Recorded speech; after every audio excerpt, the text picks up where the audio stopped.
It's 5 o'clock. Let me say good evening to everyone. Good afternoon.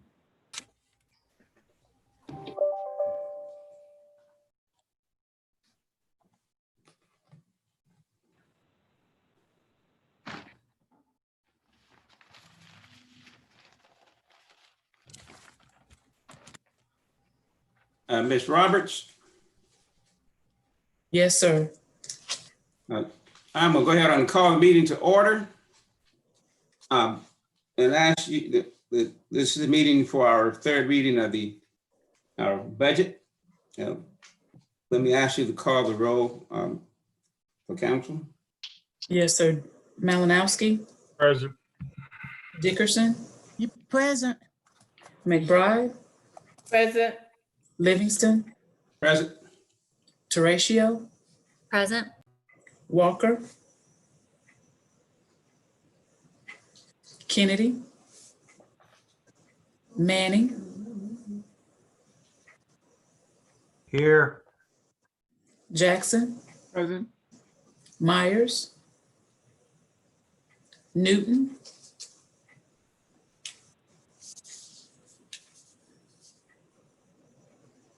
that completes roll call, Mr. Chair. And we do have a quorum, correct? Yes, sir. Thank you very much. Again, welcome everyone to this third reading of our budget for the coming fiscal year. You may recall we're picking up from where we were from our second reading items. And Mr. Hayes, would you just quickly walk through the agenda as we covered, plan to cover the items? Chair Livingston, we'll be going over the village agency first, then the grant recommendations. Those will be grants in the general fund, the discretionary grants, and the lump sum appropriation. There's the county grants, I mean the funds that come into the county. Then there's the other grant recommendations for the H-tax, A-tax, and the conservation and neighborhood grants. Then we'll go to the special revenue fund, transportation. Then there's debt service. Then followed by enterprise fund, one utility fund, and then finish with CIP. Okay, thank you. Did my colleagues have any questions before we ask the administration to move forward with the presentation of the budget items?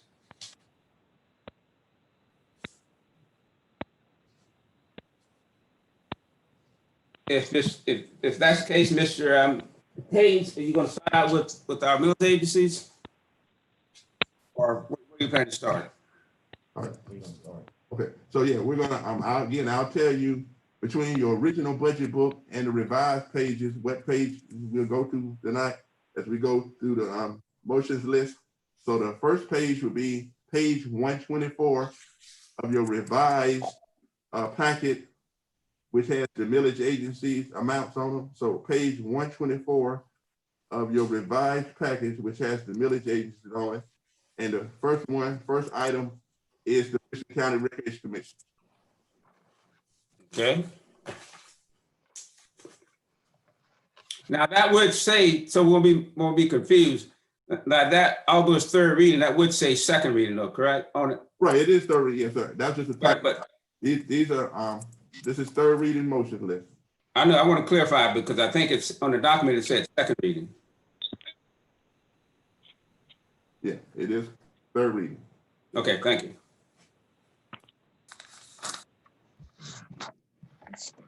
Mr. Chair. Mr. Manning, you recognize. I'm sorry. Thank you, sir. You're referring to a revised budget book. What's that dated? Where is it? What's it look like? Got all kinds of paper here. The revised budget pages. Ms. Malinowski, can you repeat your question, please? Yeah, you said 124, the revised budget book. Is that the one? No, the revised packet that you got last week. Yeah, 124, the revised packet, sir. Okay, that's the one at the top that says millage agency summary. No, we on the, Yes, sir. in the budget It meeting. has the FY20 approved Then what they requested for FY21. You got it. Thank you.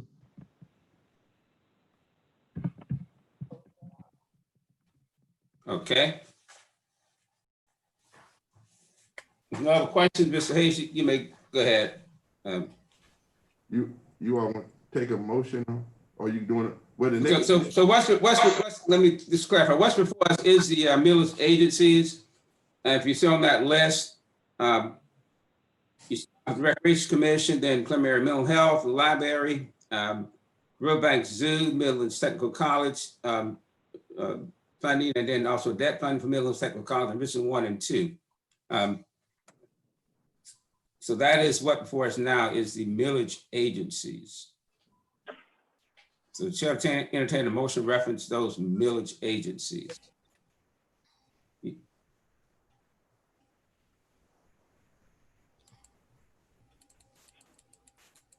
Mr. Chair. Ms. Newton, you recognize.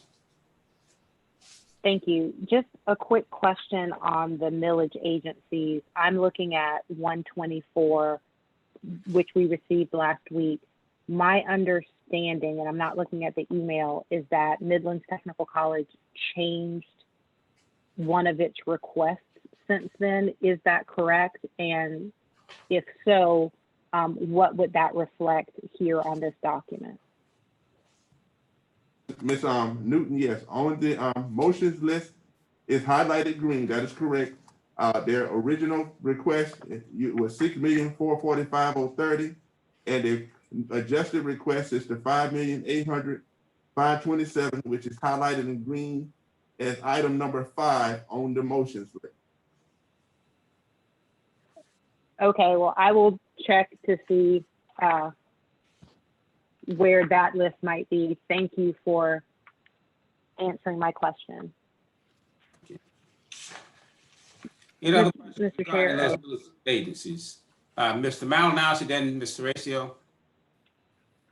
Yeah, thank you, Mr. Chair. As we go through, Mr. Hayes, I can't speak for the others, but for me, when you say we're looking at the millage agencies, I'm looking at this motions list that's third but says second. If you could say we're looking at items, at least this is what I'm believing it is, items 1 through 8. If that's correct, you can just tell Yeah, I us. can do that, sir. Thank you. And that's correct, Mr. Malinowski. Other millage agencies, items 1 through 8 is what we're looking at. Thank you. And the chair would entertain a motion representing those items regarding millage agency.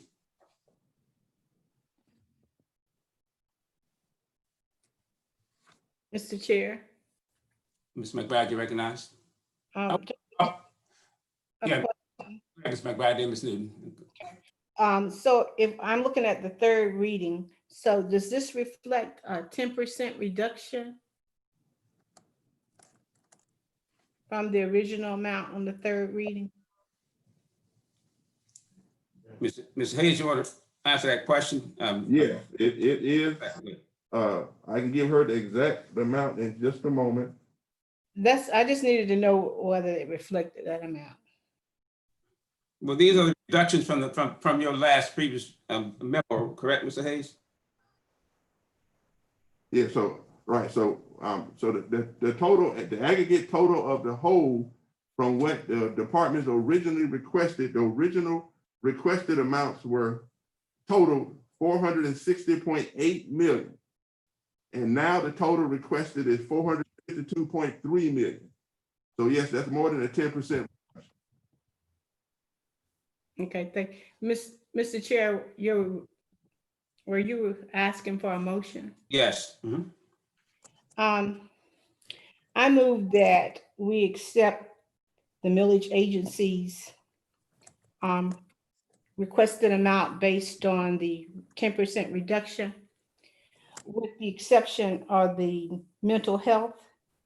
And I move that given the circumstances, COVID-19 and other issues, and the low amount of funds that they already received, we fund them at the original amount.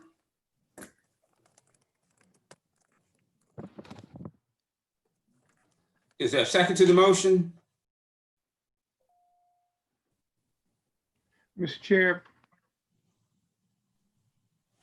I apologize. Newton, you still need to speak. I'm sorry you had your hand up. Then Mr. Jackson.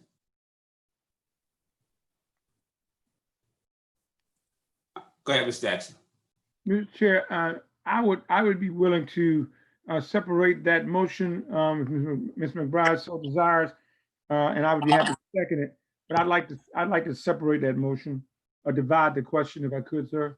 In other words, do all of them except for mental health and come back to mental health? Yes, sir. Chair Livingston? Yes. Yeah, I wanted to go back and issue a point of clarification if I could to make sure I specifically addressed. So the total amount, again, that the departments, that the millage agents originally requested were 460.8 million, and the total request now is 452.3. That's actually between original requested and current requested. That's actually 1.8%. 10% would be much greater than that, sir.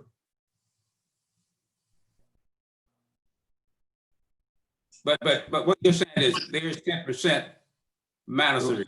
Right. So I'm saying the difference between what the millage agencies originally submitted, which is 460.8 million. Right.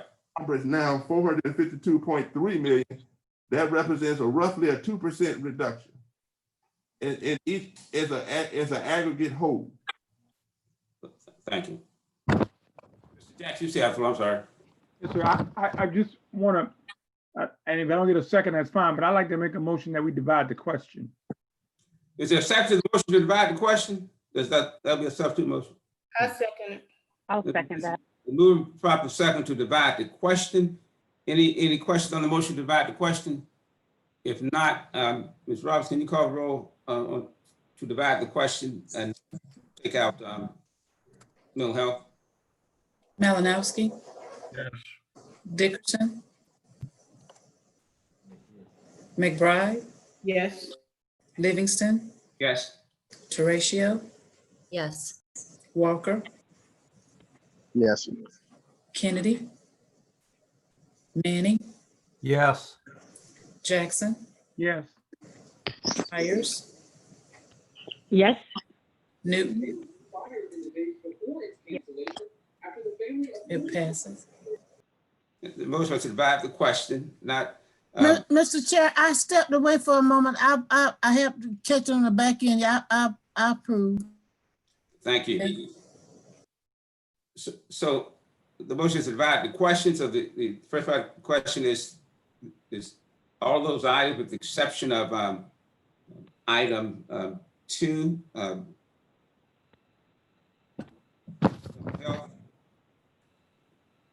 And Mr.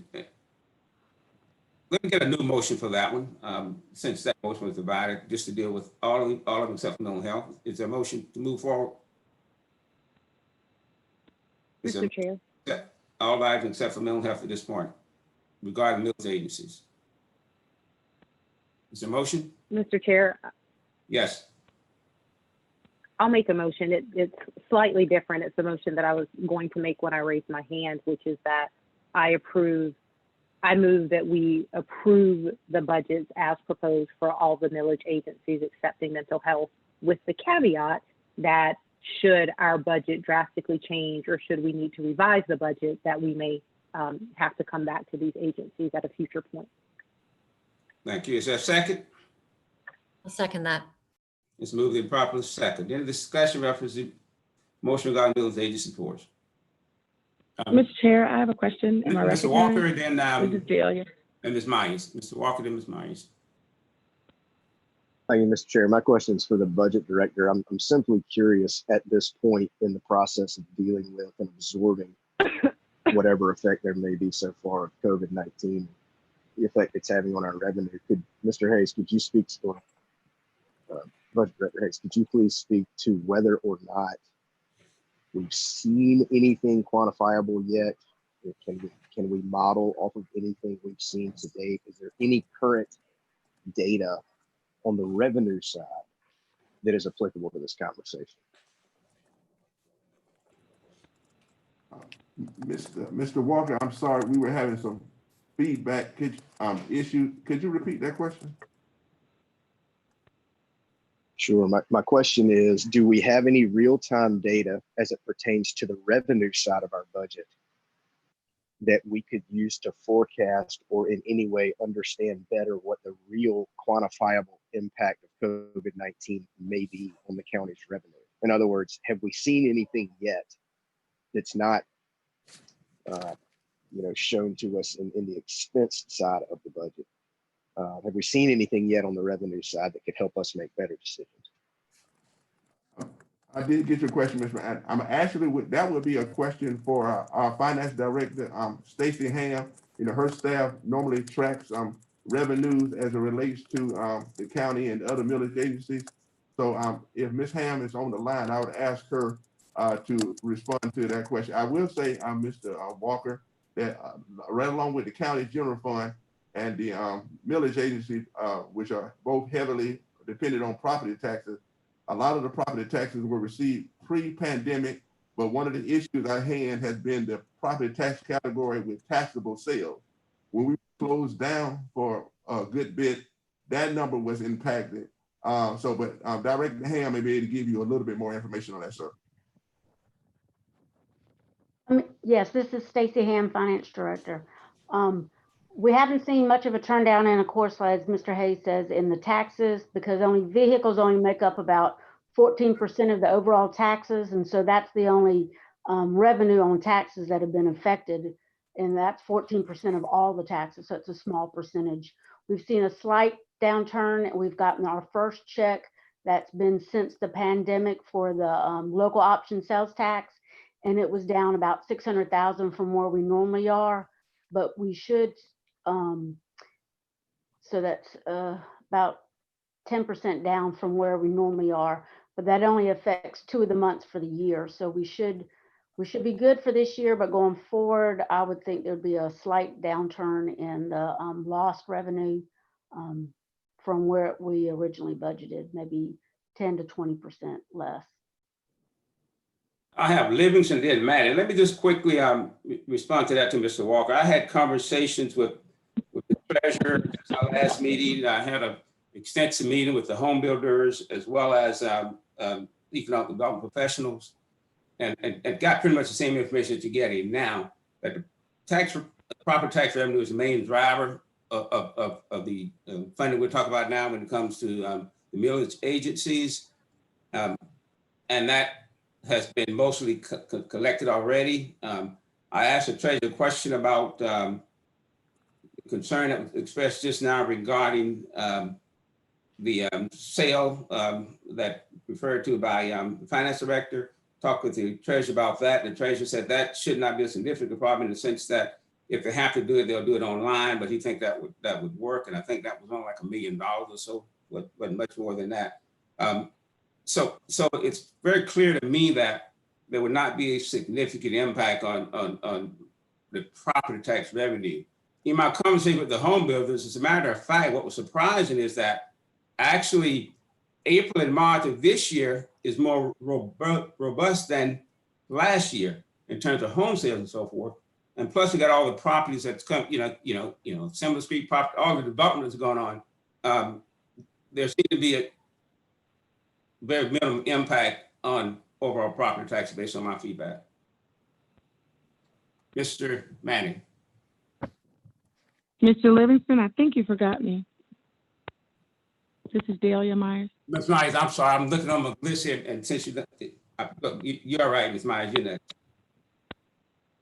Okay, just wanted to ask about the millage agencies. It says here that millage agency for District 2 submitted a no mill increase request. Am I correct in thinking that every other millage agency's request would require a millage increase? Chair, can I answer that question? Yes, please. No, that's not it. Because if you look on your motions list, you look at and on page 124, what groups requested was less than what the no mill increase was. That's a no. It's less than a millage increase. The school districts were asking for a no mill increase, so no one is currently requesting an amount that is above no millage increase. So at the very least, the millage amount will remain the same, or maybe even reduced if the amount is actually less than what a no millage increase would bring. Got it. Just a follow-up question then. In the notes section on the document that you sent out, the motions list, what does the note about District 2 actually mean if it's not distinct from everything else? I'm just trying to understand. Are you asking where's the millage number? No, sir. There's a note on District 2 that says millage agency submitted a no mill increase request. That's their original request, and so they didn't lower it. Is that what you're telling us? I'm just asking why that's different. Right, yeah. What I'm saying is, right, on your document, page 124, you will see that the amount Yes, sir. Requested is actually less for the Recreation Commission and for mental health and the public library and Riverbank Zoo and Garden, as well as Midlands Tech. Those requested amounts are actually less than what a no mill increase would be. Thank you. Thank you. Mr. Manning and Mr. Jackson. Thank you, Mr. Chairman. Question I have, and it may be for legal. I'm just a little nervous with the motion that's before us. I'm good with the first part, but by putting a caveat in there that if things change, that we could come back and revisit. I mean, I believe that's the option of the county council anytime without that being an emotion. But if we don't put that in every motion tonight, could we get in a legal bind if we feel like we want to go and adjust something else, but our minutes are actually going to reflect that in this third reading, we carefully, specifically, at least that would be the argument made, noted that for the millage agencies, we would do that, but like the body chose not to have that wording elsewhere. Maybe legal could answer that. Thank you. We have anyone on for legal? Anyone on the line from legal?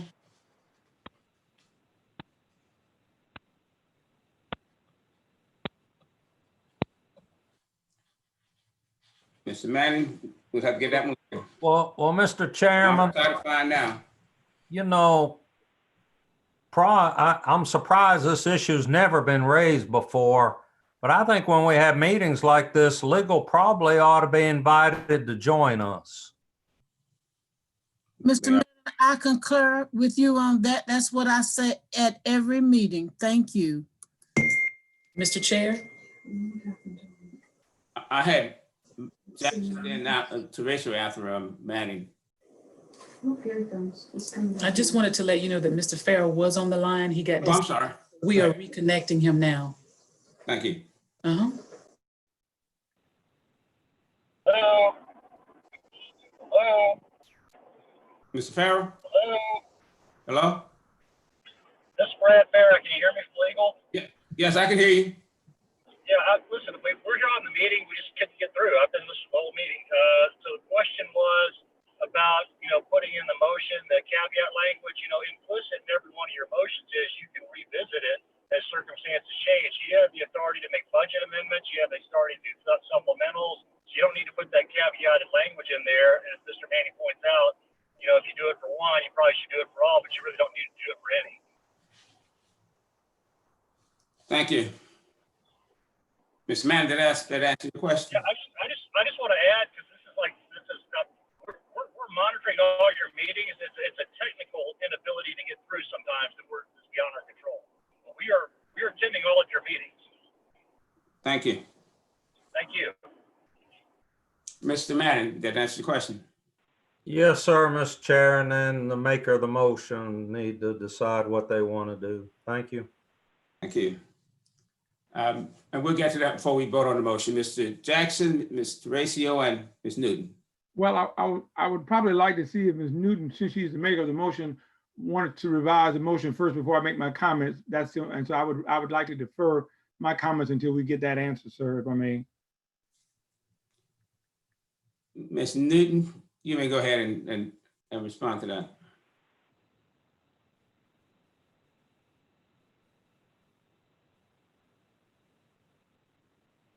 Ms. Newton? Did you hear Mr. Jackson's question? I did. I was just extra muted. So I did hear and understand Mr. Manning and Mr. Farr's point and acknowledge that. I just wanted to go on record as we have this amount of uncertainty with our budget. So I'll say that for everybody, that we reserve the right to come back. I'm happy to revise my motion to approve all of the millage agencies with the exception of Columbia Area Mental Health as presented. Thank you. There's a second of the motion, accept that revision. I think that was my initial motion, but I second Thank you.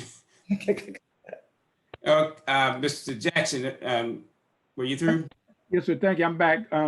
The question, wanted to go back, I think it's related though to the question that Mr. Walker asked, and as it relates to taxes, and I wanted someone from finance or the budget office to verify that one of the huge influxes of property taxes that will be starting this year, if I'm not mistaken, it will be receiving the property taxes from the Juicy plant.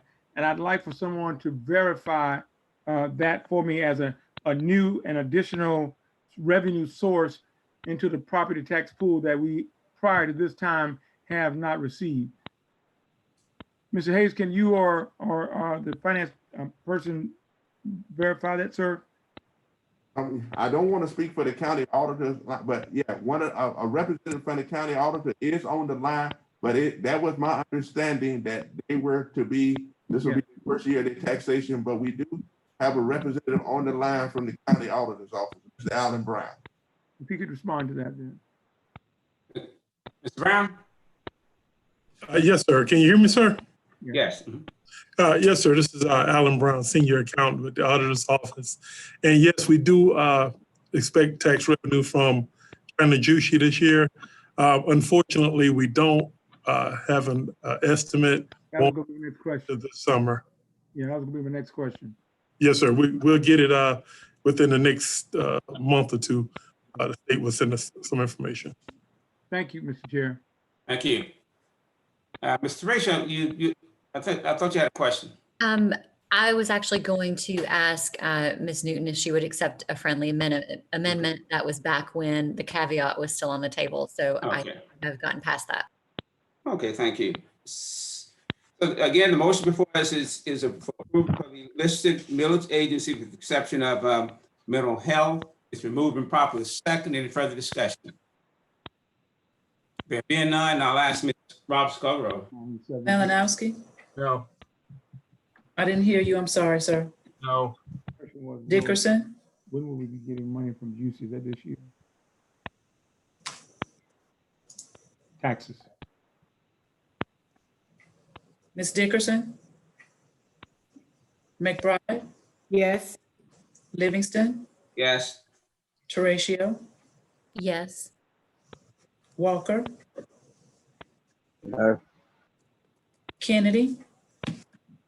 Manning? Jackson?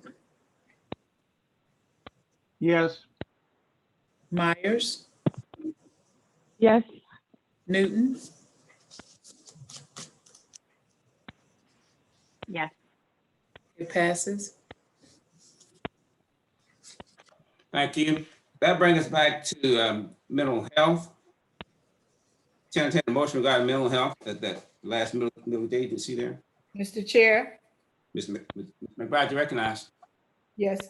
I move that we fund the mental health agency at the original request of $2,311,994. Is there a second? Mr. Chair, Second for discussion. thank you. Mr. Chair, Mr. Rachel, you recognize? thank you. I'm looking at page 124 now. I may not be looking at the most updated one. It seems like so were they originally asking for the no mill increase amount, $2,311,994? Chair Livingston, can I answer that question? Yes, please. That's correct, Mr. Ratio. That was the Still here to original take amount them in the 'cause I original guess. package sent May 4th. Then they amended it down to the 2,196, ma'am. I can see it. Okay, and so we are considering now the FY 2021 no mill increase amount. If I'm mistaken, I think that's what Ms. McBride is asking for, ma'am, not to speak for her. Yes. Okay, thank you, Ms. McBride, for the clarification. And So then we get clarification. So what was you saying, Mr. Hayes, that the new amount will not require, just based on our numbers, a millage increase? Right, their millage is so small, sir. As you can see, their no mill increase was the same as the cap anyway, so that is correct, sir. Thank you. Any further discussion? If not, Mr. Chair, Mr. Walker, recognized. I make a substitute motion to fund the Columbia Area Mental Health at the requested $2.196520 amount. You heard substitute motion. Is there a second? Second. Moved in properly second. Any discussion reference substitute motion? Yes, Mr. Chair, Mr. Ratio? do we have someone from Columbia Area Mental Health on the phone to help us to understand what this difference between the no mill increase and the FY 2021 amended requested amount would represent in their budget? Do we have someone on the line for mental health? Yes, we do. You recognize yourself, please, and ask Ms. Ratio, answer Ms. Ratio's question. Yes, sir. This is Stephen Hatrick, the administrator, and also my center director, executive director, Denise Morgan is on the line as well. Can you ask your question again, Mr. Ratio? Yes, so I'm curious as to, Ms. McBride motion was for the 2,311,000 amount. Mr. Walker's substitute motion is for the 2,196,000. I'm sure that you have looked at your budget between the time that the original amount was requested and the amendment was requested. What does that represent in your budget in terms of, staffing services that you'll be able to provide? Well, let me give you a little perspective, because I think, it may be sometimes when you're looking at the different agencies that are millage agencies, a lot of them, it's like for one location. We have over 8 clinic sites that are in Richland County. Our total budget for the year is over $16.5 million. Or actually for this year, it's about 17.4. In Richland County only, it's about 16.1. So that just kind of gives you a perspective. Our ACS clinic that's actually housed at Hampton Street, that clinic alone is $1.9 million so far spent this year. If that gives y'all a little bit of perspective. Does that help, or would you like me to clarify a little more? Sure, a little bit. So the Richland County contribution, what percentage of the total budget are we submitting? You mean of my total budget? Yeah, approximately. Yes, it is less. It's about 10%, a little less than 10%, or right around 10%. It's 12% total for Richland County and Fairfield County. Fairfield County gives us a very small amount, so it's a little over 10%. Thank you. That's helpful. I have Manning, Newton. Thank you, Mr. Chairman. For the people of Columbia Area Mental Health, I know that Mr. Pierce used to always keep us apprised to mental health services being provided out of Van Escalon that have just been so very, very important to our county operation down there. Is that still the case? Mr. Livingston, this is Denise Morgan, Executive Director for Columbia Area. May I answer that question? You recognize, go ahead, please. All right, thank you, sir. Mr. Manning, we still do outreach, or we're available to the jail. We currently do not have embedded staff at the jail as we did previously, but that was the decision of Van Escalon Detention Center. However, if inmates are released or need any kind of mental health services, our emergency services department is open to them. And if they can transport the inmate, we will see them for evaluation or for medication evaluation. All right, thank you, Ms. Morgan. I'm not sure who chairs our detention center ad hoc committee. I am curious whether the decision for Alvin S. Glenn to discontinue those services went through the ad hoc committee. I don't remember that coming to full council, even as an item for information. I am a little curious whether that decision at least was notified to the ad hoc committee. If the chair or a member of that committee could address that, I'd greatly appreciate that. Thank you. Mr. Livingston, Yes. my dear friend, Mr. Manning, has asked me to address go the ahead, question yeah, of the chair of the ad hoc committee. Okay. That did not come before our committee, and so we didn't address it. Thank you. Thank you very much. Ms. Newton, you recognize.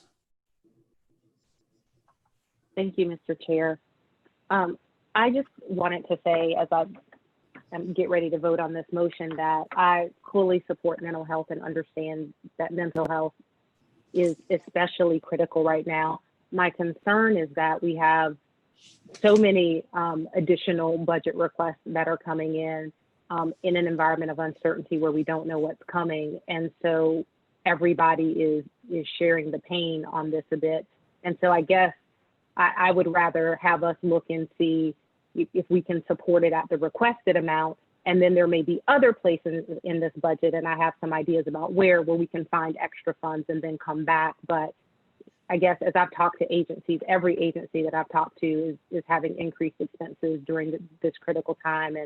And I've asked if they can share the load a little. So I fully support mental health and would certainly entertain revisiting the amount at a later date when we have a firmer grip on our numbers. But I'm going to vote against this motion only because, you know, we've asked all of our millage agencies to share the pain here, and we just don't have enough details. It pains me to do it, but I'm just concerned about our budget process. Thank you, Mr. Chair. Mr. Chair. Ms. McBride, you recognize. Yes. I would like to know from the mental health staff, who are the clients that you serve mostly? May I speak, Mr. Livingston? Yes, you recognize. Okay, thank you, sir. Denise, So, right? Okay, good. yes, sir, Ms. Morgan. Ms. McBride, we serve residents of Richland County. And just to kind of give you an overview, because we are a healthcare agency, since COVID-19, we have not closed our doors at all. We have staff that are telecommuting from home, and we still have plenty of staff that are working in the 8 different clinics throughout Richland County. And would you not say that many of the staff, the individuals that you serve, are underserved residents? Yes, definitely, Ms. McBride. That is accurate. Thank you. And Mr. Chair, I would just like to quote a budget quote from Jim Clyburn that states, "A budget is more than expression of policies. It is a statement of moral principles." And right now we're dealing with more than equity. And in fact, we're dealing with inequity because it's never been funded at the level that it should have been funded. And more than ever right now, we need mental health services for those individuals who barely have access to them.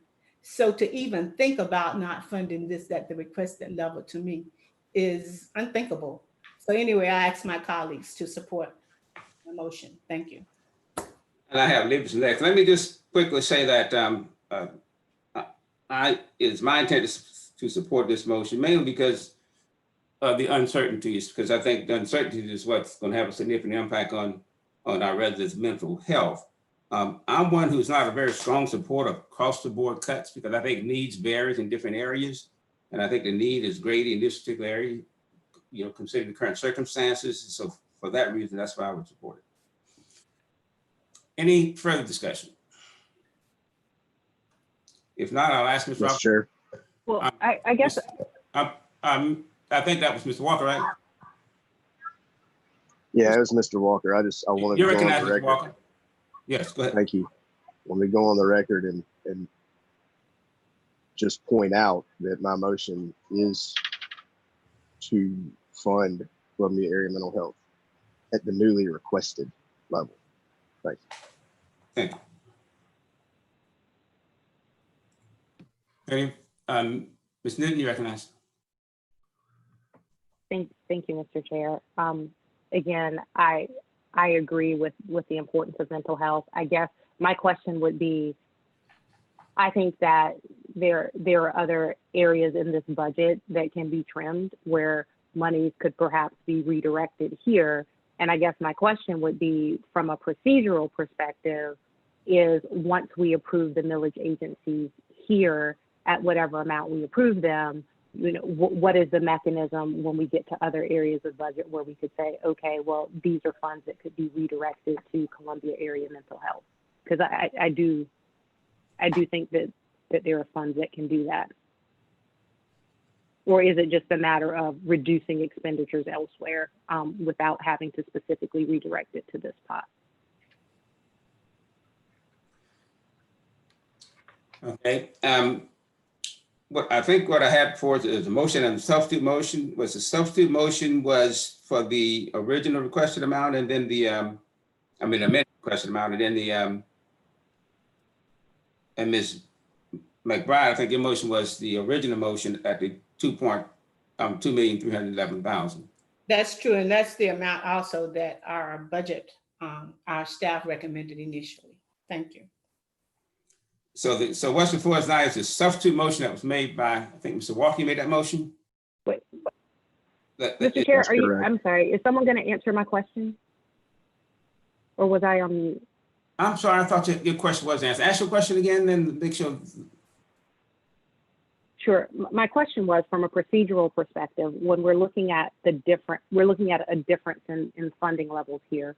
My belief is that there are other areas in the budget that can bridge that gap. My question from a procedural perspective is, since this is a millage agency, would the appropriate thing to do be to just fund the millage agency at whatever the desired funding level is, or is this the kind of thing where we would get to a different line in the budget and we would say specifically redirect funding from this line item to Columbia Area Mental Health?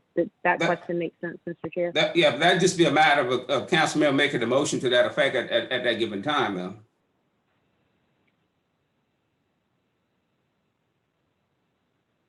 Chair Livingston? Yes. So if I'm understanding Ms. Newton's question correctly, I think she's saying from a procedure standpoint, if you all were to approve them at the 2,196,000, could you all direct funds elsewhere in the budget to make up the difference? And there is a precedent for that, sir, and that a few years back, and Mr. Manning and some of the others, yourself may remember this, the public library asked for some funds that were outside of the millage. I think it was over and above the millage amount. So you all funded them some additional funds outside in your county general fund. So there is a precedent for that. And hopefully I'm answering your question correctly, Ms. Newton. And my point, Mr. Hayes, was there is, but that was just at any point would take a motion from a council member to do so, yes. Right. Yeah, it was by motion the last time, sir. Yeah. So to clarify, Ms. New, what I'm saying is if there's a point at somewhere in the budget and you desire a motion to direct some funds from some other source to cover this, then you can make that. Got it. Thank you. The answer is yes. Yes. Got it. Any further discussion on the motion before us? And again, as I said, the substitute motion is the original request of the $196,520 is what's before us now, the substitute motion. If there are no further questions after the substitute motion, let me ask you to ask the clerk to cover. Malinowski, Yes. Dickerson, McBride, No. Livingston, No. Teratio, Yes. Walker, Yes. Kennedy, Manning, No. Jackson, Yes. Myers, No. Newton, Sorry. Miss Newton, I didn't hear you, I'm sorry. Yes. It passes. Thank you, colleagues. Thank you. Oh. That brings us, Excuse me, that passes. Mr. Manning, I'm sorry, you did have, Ms. Manning had his hand up and then Ms. McBride. I'm sorry, Mr. Manning. I'm sorry. I think Ms. McBride wants to ask the outcome of that. Ms. McBride, go ahead. Yeah, I didn't get the vote. I'm sorry. It was 5 yeses and 4 nos.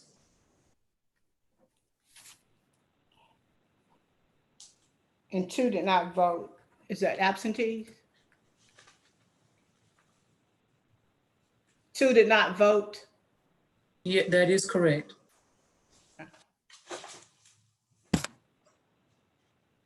So you said that motion did pass, correct? Yes, sir. Mr. Manning, you recognize? Thank you, Mr. Chairman. I have a question on the Zoom meeting that I'm watching. And then apparently the Zoom meeting is what's being live streamed. Is the general public able to be on the meeting and the screens that I'm looking at?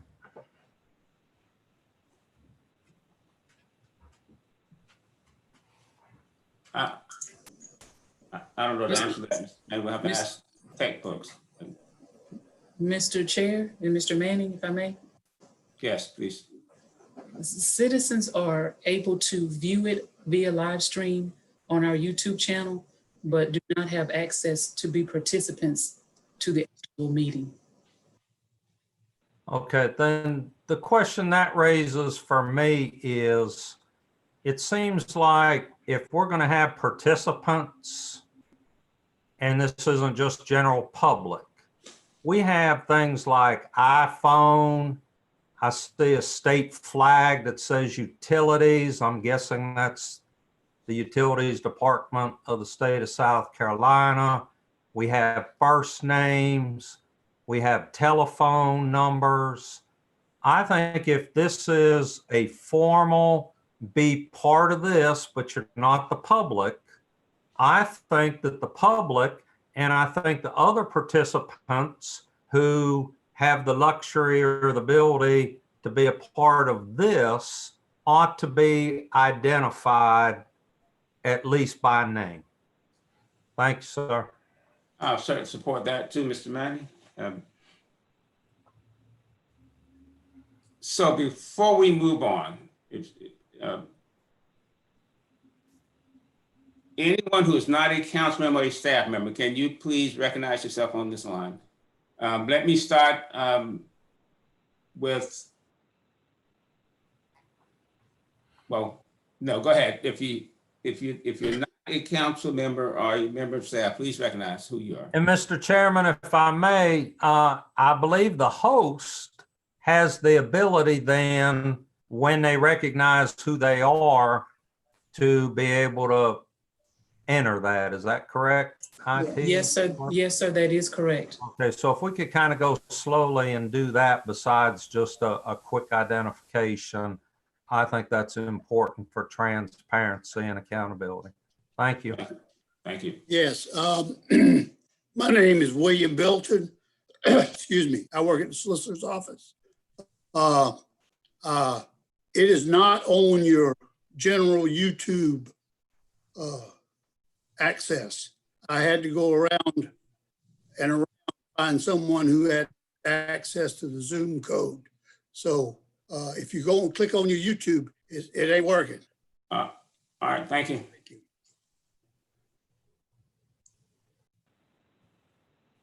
Next, anyone? This is Harry Miley, Chief Financial Officer of Richland 2 School District. Thank you. Thank you for your support. Mr. Chair, this is Craig Witherspoon, Superintendent Richland 1. and just like to thank the council for its work. Thank you. Mr. Chair, this is Tom. Sherry Matthews, Hazel, Richland 1. Thank you. You got that? No, sir, I did not hear the last. The Richland one, please go ahead. Who was from Richland 1? Sherry Matthews, Hazel, Sherry Matthews. Richland 1. Yes. Mr. Chair, this is Tommy Stringfellow, CEO of Riverbank Zoo Garden. Appreciate the council's attention to the agencies. Thank you. That's Thomas Frankfurt at the zoo. Next. I've always found comfort in the moment Jesus said, "Peace, be still." This is Debbie.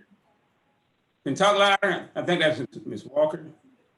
Yeah, this is Debbie Walker with Midlands Technical College. We're Thank so you. very thankful for all that you do for us. Thank you. Thank you. This is Brenda McGriff with the Pine Grove Community Center in support of the Richland County Recreation budget. Thank you. This is Sheila Smith with Midlands Technical College. Marjorie King, your grants accountant with finance and budget and grants. Okay.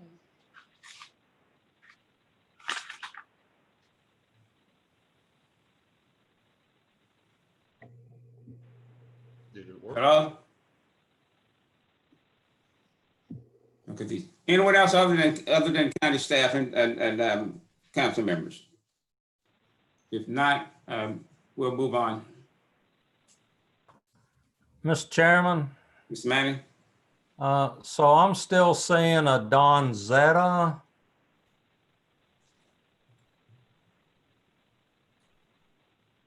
And I don't know who it is with the state flag and the utilities. But everybody else now has a name and identity. No, iPhone 2, I don't see. Mr. Livingston, this is Johnny Hussein with Utilities, Deputy Director. Can you say that again, please? This is Johnny with Utilities, Deputy Director with Utilities, sir. Thank you. Mr. Chairman, there appears to be 47 participants on the Zoom based on the. Thank you. Well, Mr. Chair, I move that we drop Don Zeta, who's been unidentified, and iPhone 2, who's been unidentified. If they can't identify themselves, Ms. Madden, I'm okay with dropping them. Mr. Chairman, Yes.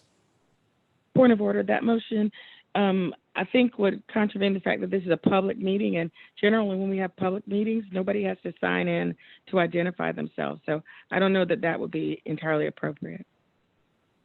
Well, let me go back then, if I may. When I started, I was asking, is this public? Is this the public meeting portion? Can the public come onto this? And the answer was no. So this is not the public portion of the meeting. So this is not denying the public opportunity to be. No, this is whoever we gave permission, but now we can't figure out who they are and they're not identifying themselves. Mr. Chairman, am I recognized? Yes, please go ahead. I just suggest that we're a public body and that the information ought to be in the public domain. And if people came into the chambers and didn't want to say their names, we wouldn't ask them out. That's all, sir. And I totally agree. I'm trying to get these two people in the public domain, because the public is not allowed to see who these two people who we, the county government staff, gave access to be here. Now, the general public can't be here. But anyway, I'm done with that. Thank you. I think one of those people is a board member or staff member at the Recreation Commission, but I don't recall her last name, and that's why I didn't speak up. And she may in fact be muted and unable to speak. I think that it was Donzetta is a name of the Recreation Commission. Yeah, this is Brad from legal. Can you hear me? Yes, Brad, please. Okay, yeah, this is a public meeting. Unless you've gone to executive session, this is something that anybody should be able to dial in and listen to from anywhere in the world.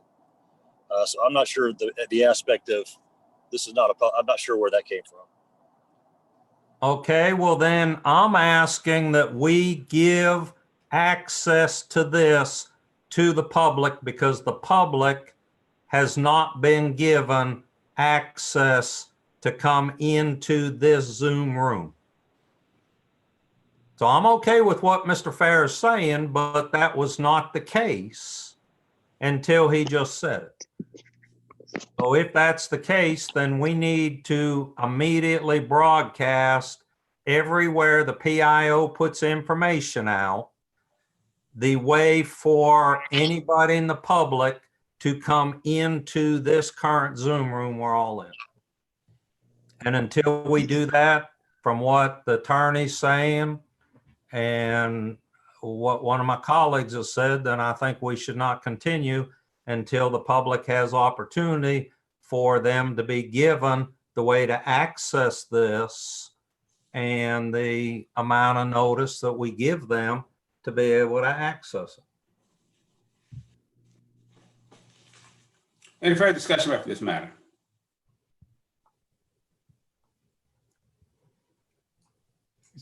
Mr. Chair. Mr. Jackson, you recognize. Thank you. If I understand it correctly, don't want to belabor it. If I understand it correctly, there are two formats to access this meeting. And if I understand Mr. Manning's question out, there were two formats for me to access the most recent Public Service Commission's meeting similar to this when I was there to speak on behalf of a rate increase being offered by Palmetto Utilities. I signed up to have the ability to speak to the commission, and they gave me a separate access, i.e. Zoom account for me to sign up. It was a public meeting, but the public who were listening and not participating were given a different number, i.e. our live stream. And so it didn't take away the public's ability to have access to the meeting, but it did restrict the public from having access to conversation and participating with the commission, and only those who had been given special permission to speak could do so. And so I thought that that was why we had this streaming live, so that the public would have access to this public meeting, and the Zoom portion would be restricted to those for whom it was germane for them to be talking to council. Thank you very much. And if this was a regular council budget work session in the chamber, and since it's not a public hearing, those folks would not have had an opportunity to participate. Not in the meeting itself, but to sit there and listen at the meeting in the chamber, but not the opportunity to participate unless council allowed them to do so at that particular meeting. So to move on, Ms. Roberts, with what's been said, those two individuals cannot recognize who they are. Can we remove them and they could come on and listen as the other residents of Richland County have the afforded opportunity to do so? Yes. Mr. Chair, I don't think you carried the motion. Point of order. Yeah, there was not a.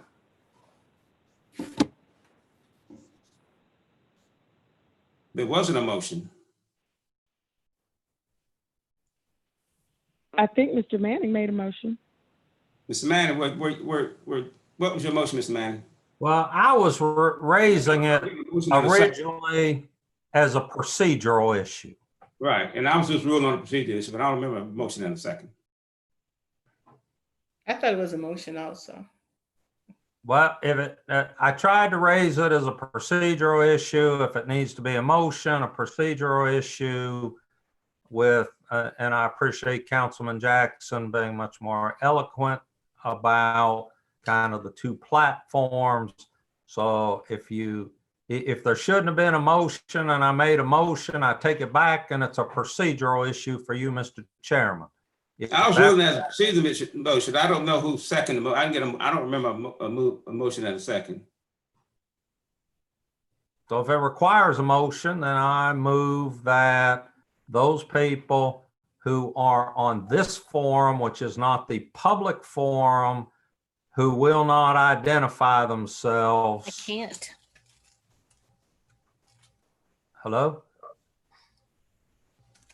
Yes, yes. This is Donzetta Lindsay, Commissioner with the Recreation Commission, and I was invited through Zoom, and that's the only way you can get on this meeting. Thank you for Well, thank you. identifying Thank you. yourself. Now we're down to iPhone 2. Thank you very much. I think that might be Brad, Mr. Manning.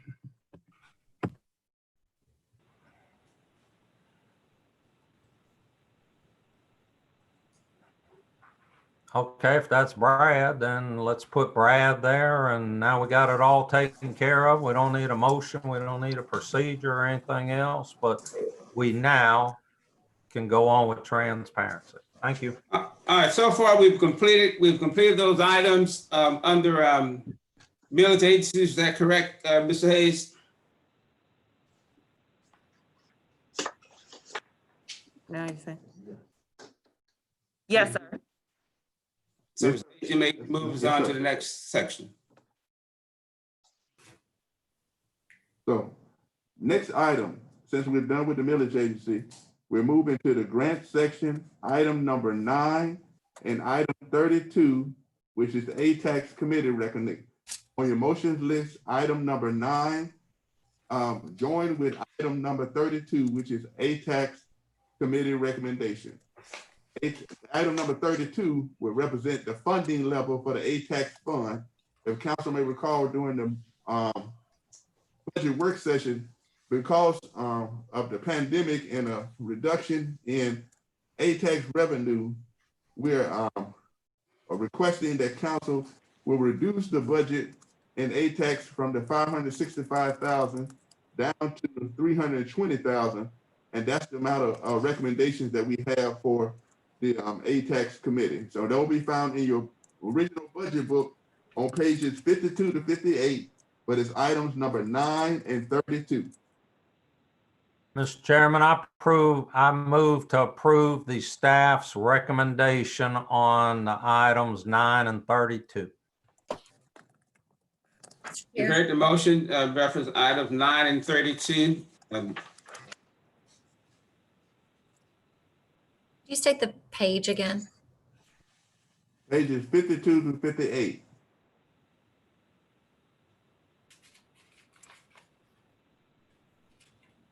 And now and we're referring to the accommodations tax grants.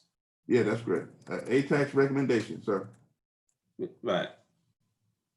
And that's been reduced down because of potential projections. And was there a motion for approval? I second it, I think. It's moving proper second, okay, for approval. In discussion on item 9, again, regarding the accommodations recommendations there. If not, I'll ask Ms. Roberts to call the roll. Malinowski, No. Dickerson, McBride, Yes. Livingston, Yes. Teratio, I'm going to abstain from this vote. I cannot find those pages. Walker,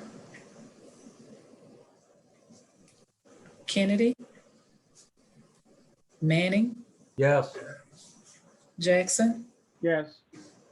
Myers, No. Newton. Yes. It passes. A point of order, Madam Clerk. Either I didn't hear my name get called or it didn't get called. Either way, my vote would be no. Yes, sir. Thank you. Mr. Chair, is Ms. Dickerson on? I didn't hear her voice of the vote just now, no. Yeah, that's unusual. That's why I was wondering, is she connected? Is she still connected? Yeah, box is up. look like she's muted though. Okay. Thank you.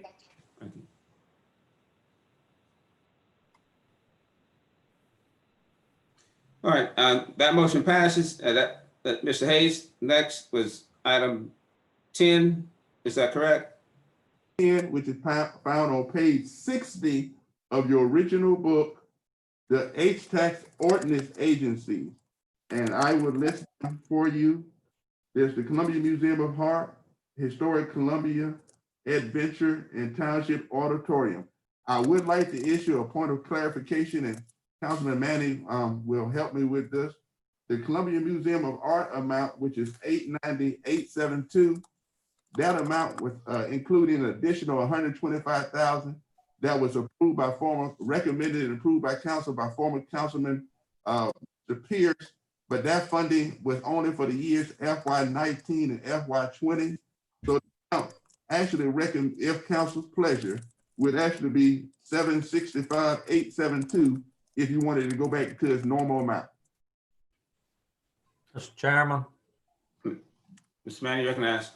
I'd like to make a motion that we approve those figures as published on the page just referenced by Mr. Hayes, with the exception of the Columbia Museum of Art, and for them to have the $125,000 removed, as he indicated, and he went back and looked in the minutes to verify. Mr. Pierce had made the original motion telling council that it was for a project they were working on over a 2-year period, and it was one-time funding. That's my motion. You've heard the motion. Is there a second? Second. It's moving properly second.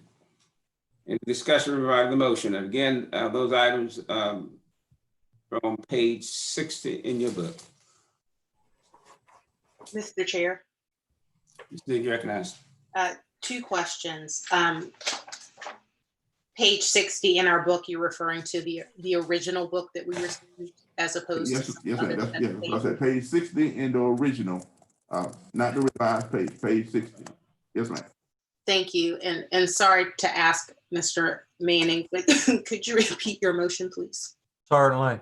My motion is to approve the ordinance agencies as listed there: the Columbia Museum of Art, Historic Columbia Foundation, Adventure, Township Auditorium, and the auditorium's operations at the figures listed, with the exception of Columbia Museum of Art, and that their amount be reduced by $125,000. Thank you. And I was having some audio problems, Mr. Hayes, when you were giving those numbers. So does the $125,000 reduction get us to the FY21 recommended, or is it $125,000 taken from the FY 2021 recommended? Clarification, Mr. Chair. I thought Mr. Hayes said it was 150,000. No, I'll repeat it. That if Chair Livingston, may I be recognized? Yes, please. Yeah, that amount is on the book is $890,872. When you reduce it by 125,000, the new amount, 125,000, it will be 765,872 for the Columbia Museum of Art. 765,872. And to answer Ms. Newton's question, that is the 125,000 reduced from the FY 2021 recommended. That is correct. Thank you. And Mr. Chair, do I still have the floor? Yes, please. Go ahead. One additional question for you, Mr. Hayes, and I know we've discussed this before. As we look at approving the budget tonight, there's some items where we changed our calendar and we'll be revisiting in September. There were other items that we were having third reading on now because we are obligated to do so. I know that the millage agencies fell into that category. Do our A-tax and hospitality tax and grants also fall in that same category where we are statutorily obligated to approve them right now? I don't want to speak for legal since I'm not a lawyer, but I don't think there's a statutory reason, but generally we notify the groups in July of their budget amount, but I certainly don't want to speak for legal like there's a statutory reason. Sure, I guess I want to be clear as we are moving forward with some of these things. We've done the millage agencies, which we had to do. I want to make sure I understand what other items fall into the, we have to do them right now and can't delay them for better numbers. Well, again, Mr. Chairman, I'd like that answer from legal as well. Yeah. All right. Yeah, this is Brad. So what are you going to take up in September?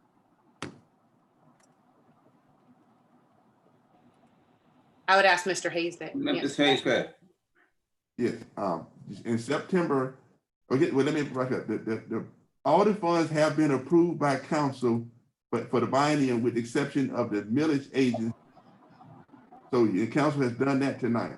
In the fall, you all will be considering an amendment to the general fund budget and associated items which are impacted by the general fund, like our services, victim assistance, school resource officer. Those are the items on tap for the fall. Mr. Chair? Yeah, so I mean, what you go ahead. I forgot. I will let Brad go. I thought Mr. Farr was going to respond to that. Yeah. So I mean, the thing is, yeah, you need to get your budget in place by the end of this month. I mean, that's the key. So what you're doing tonight are all the required things, as far as I understand. I mean, you don't want to put off till September things that you got to do right now, which is what you're taking up tonight, I believe. If we could be more, Mr. Chair, do I still have the floor? Yes, please go ahead. If we could be a little more specific, just to make sure that I'm understanding your question correctly, or your answer correctly, rather. Yes, we do have to approve the budget. And there are certain things, my question is, what are the things that we're required rather to approve right now? And what are the things where, yes, they're part of our budget, but we have an option to approve them later or defer them? The reason that I ask, as we've mentioned, and I'm sorry, I'm beating a dead horse on this, is there are many cases where we quite simply don't know what is going to happen and what's going to be coming in. And so we're going to be coming back to the budget in a few months anyway. And so I want to be clear on what the things are that have to be approved right now. And then what are the things that are optional to be approved right now that we have approved our millage agencies. Does that question make sense, Mr. Farah? I got you. Yes, ma'am. So again, this is statutory, so it's going to be real general. So what this says under 49140 is county council shall adopt annually and prior to the beginning of the fiscal year, operating and capital budgets for the operation of county government, and shall in such budgets identify the sources of anticipated revenue, including taxes necessary to meet the financial requirements of the budgets adopted. Council shall further provide for the levy and collection of taxes necessary to meet all budget requirements except as provided for by other revenue sources. So that's the end. That's why my question is, if making sure what you're doing in September is not impacted by this, because this is budget time. I mean, y'all got to get this done before the end of the fiscal year. Sure. And if I may, and I'll yield after this, Mr. Chair. So to your answer about the things that are required for the operating of county government, our H tax, for example, which is what we're talking about right now, I don't know that would be determined as essential for the operation of county government, nor our lump sum appropriations. They are by definition discretionary funds that we are approving as opposed to required funds.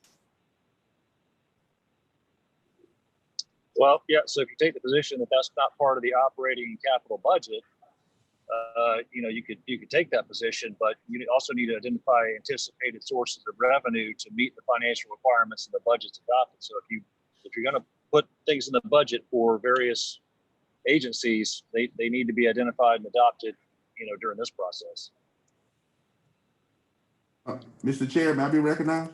Yes, please. Yes, you all have approved the funding level for hospitality tax in the biennium budget of 10 million. That's correct. 237. What you would be doing tonight would be approving funding for specific groups within that, but the funding level for HTAX has already been determined.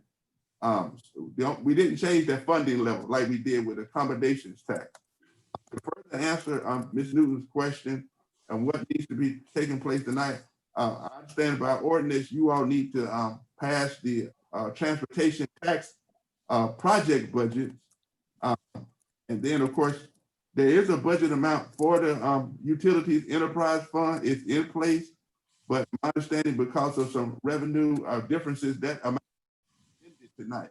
But there is a budget placement number for FY21, and I suppose council could come back in the fall and amend that later. But again, the transportation has to be, project budgets have to be talked about tonight with Mr. Michael Niermeyer. But in terms of HTAX, you all have approved the funding level. This part is just allocating amounts within that funding level to certain groups. But if the council decides to do it at a later date, I'm sure I could do that. Thank you, Mr. Hayes. And that addressed part of my question. And I understand for HTAX, and you also mentioned enterprise funds, but there are still yet other things that are on our agenda tonight, unless we're not. I was under the impression, for example, we were going to be talking about items like lump sum appropriations, which wouldn't be essential to the functioning of the county and would not need to be voted on tonight. Would be my understanding based on what Ms. Farah said, Mr. Farah said, for example. But I'll yield the floor. Thank you.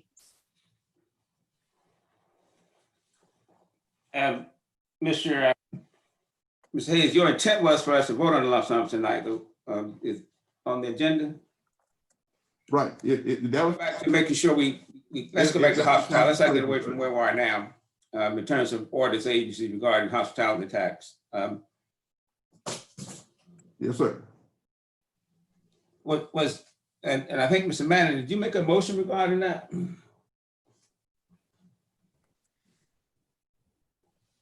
Ms. Manning, did you? Yes, sir, I did.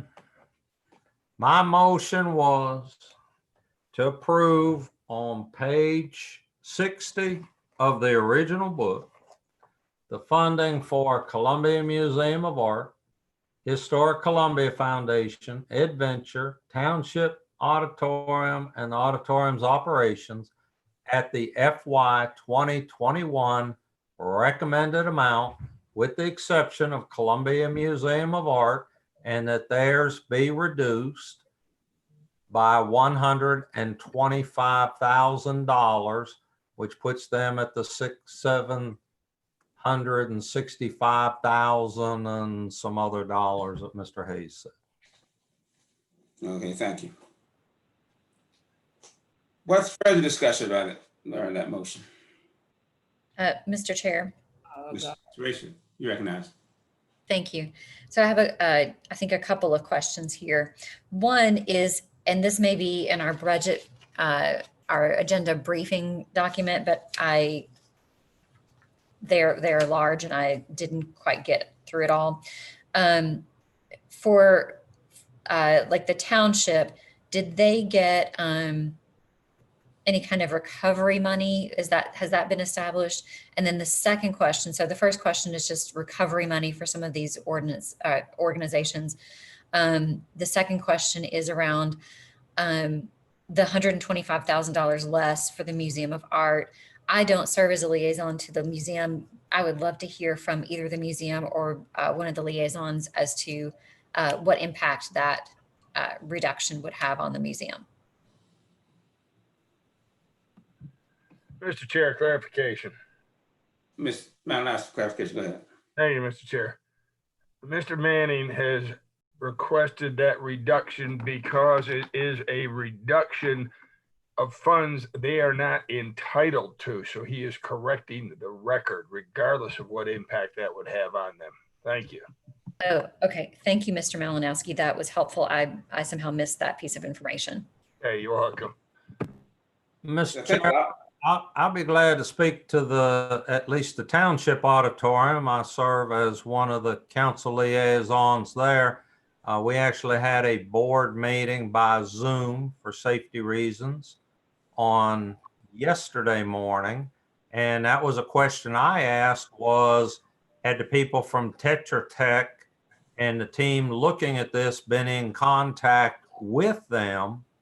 And the answer is no. So we don't know at this point what opportunities there may be for them because the county and our outside consultant have not gotten to them yet. But they have not received anything yet, no. That's correct.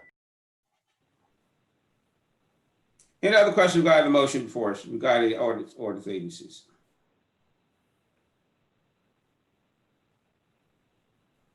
And I think Mr. Mann, the motion did get a second with that. Mr. Malinowski, who seconded that? Was it Malinowski? Yes, I did. Any further discussions on that motion?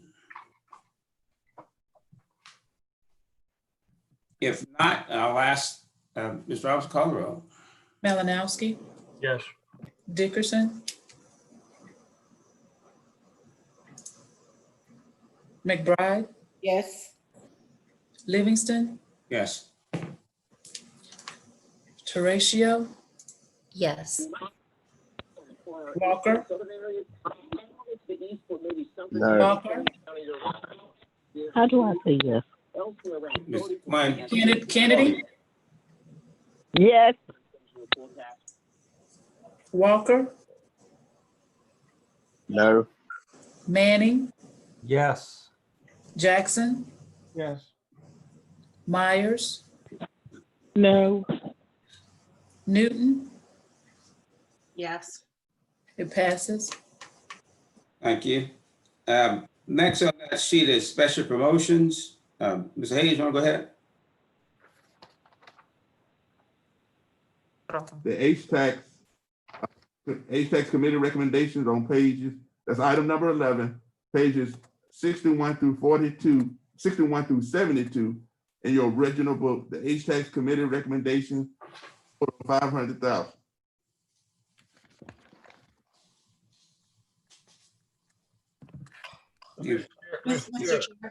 Mr. Chair, clarification here. Go ahead, Mr. You recognize clarification. Thank you, Mr. Chair. Mr. Manning's motion on page 60 of our budget book was for the ordinance agencies, Columbia Museum of Art, Historic Columbia Adventure Township, and the township operations. That was all. There's another group that are listed below that of another half a dozen or more. They weren't included in his motion. Don't you have to vote on those again separately? That's the International Festival, Circo, Hot New Year, Historical Corridor, and others. You mean special promotions and tier 3 and those? Yeah. Yes. They're going to be in subsequent items under, so those are items 13, 14, so on and so forth. I was going straight down the motions list, sir, but if you want to go in that order, we can. Okay, they're coming next. I thought they got. He just thought you was missing them. So go ahead. Yeah, we're good. Go ahead. What Mr. Hayes is referring to now is those fundings that's appropriated by the committee, the HTAX committee, correct, Mr. Hayes? That is correct, sir. Found on. Just talking about those funds, that 500 allocated for the committee to allocate. Mr. Chairman. Now. I move for approval of the staff recommendation or the total amount recommended by the HTAX committee. Recommendation, second. Second for approval of the recommendation regarding HTAX committee funding.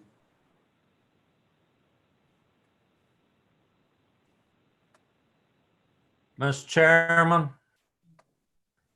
since it's not a second, I move that we remove hospitality tax in Richland County. Second. It's moved properly second. Any discussion? Mr. Chair, Mr. Jackson, you recognize. I'd like to make a substitute motion.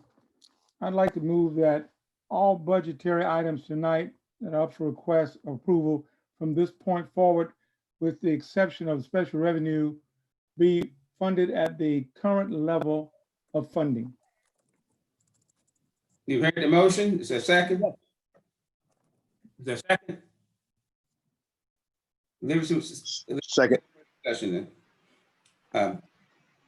Mr. Jackson, want to just clarify that motion again, so before I lead to the discussion? Yes, sir.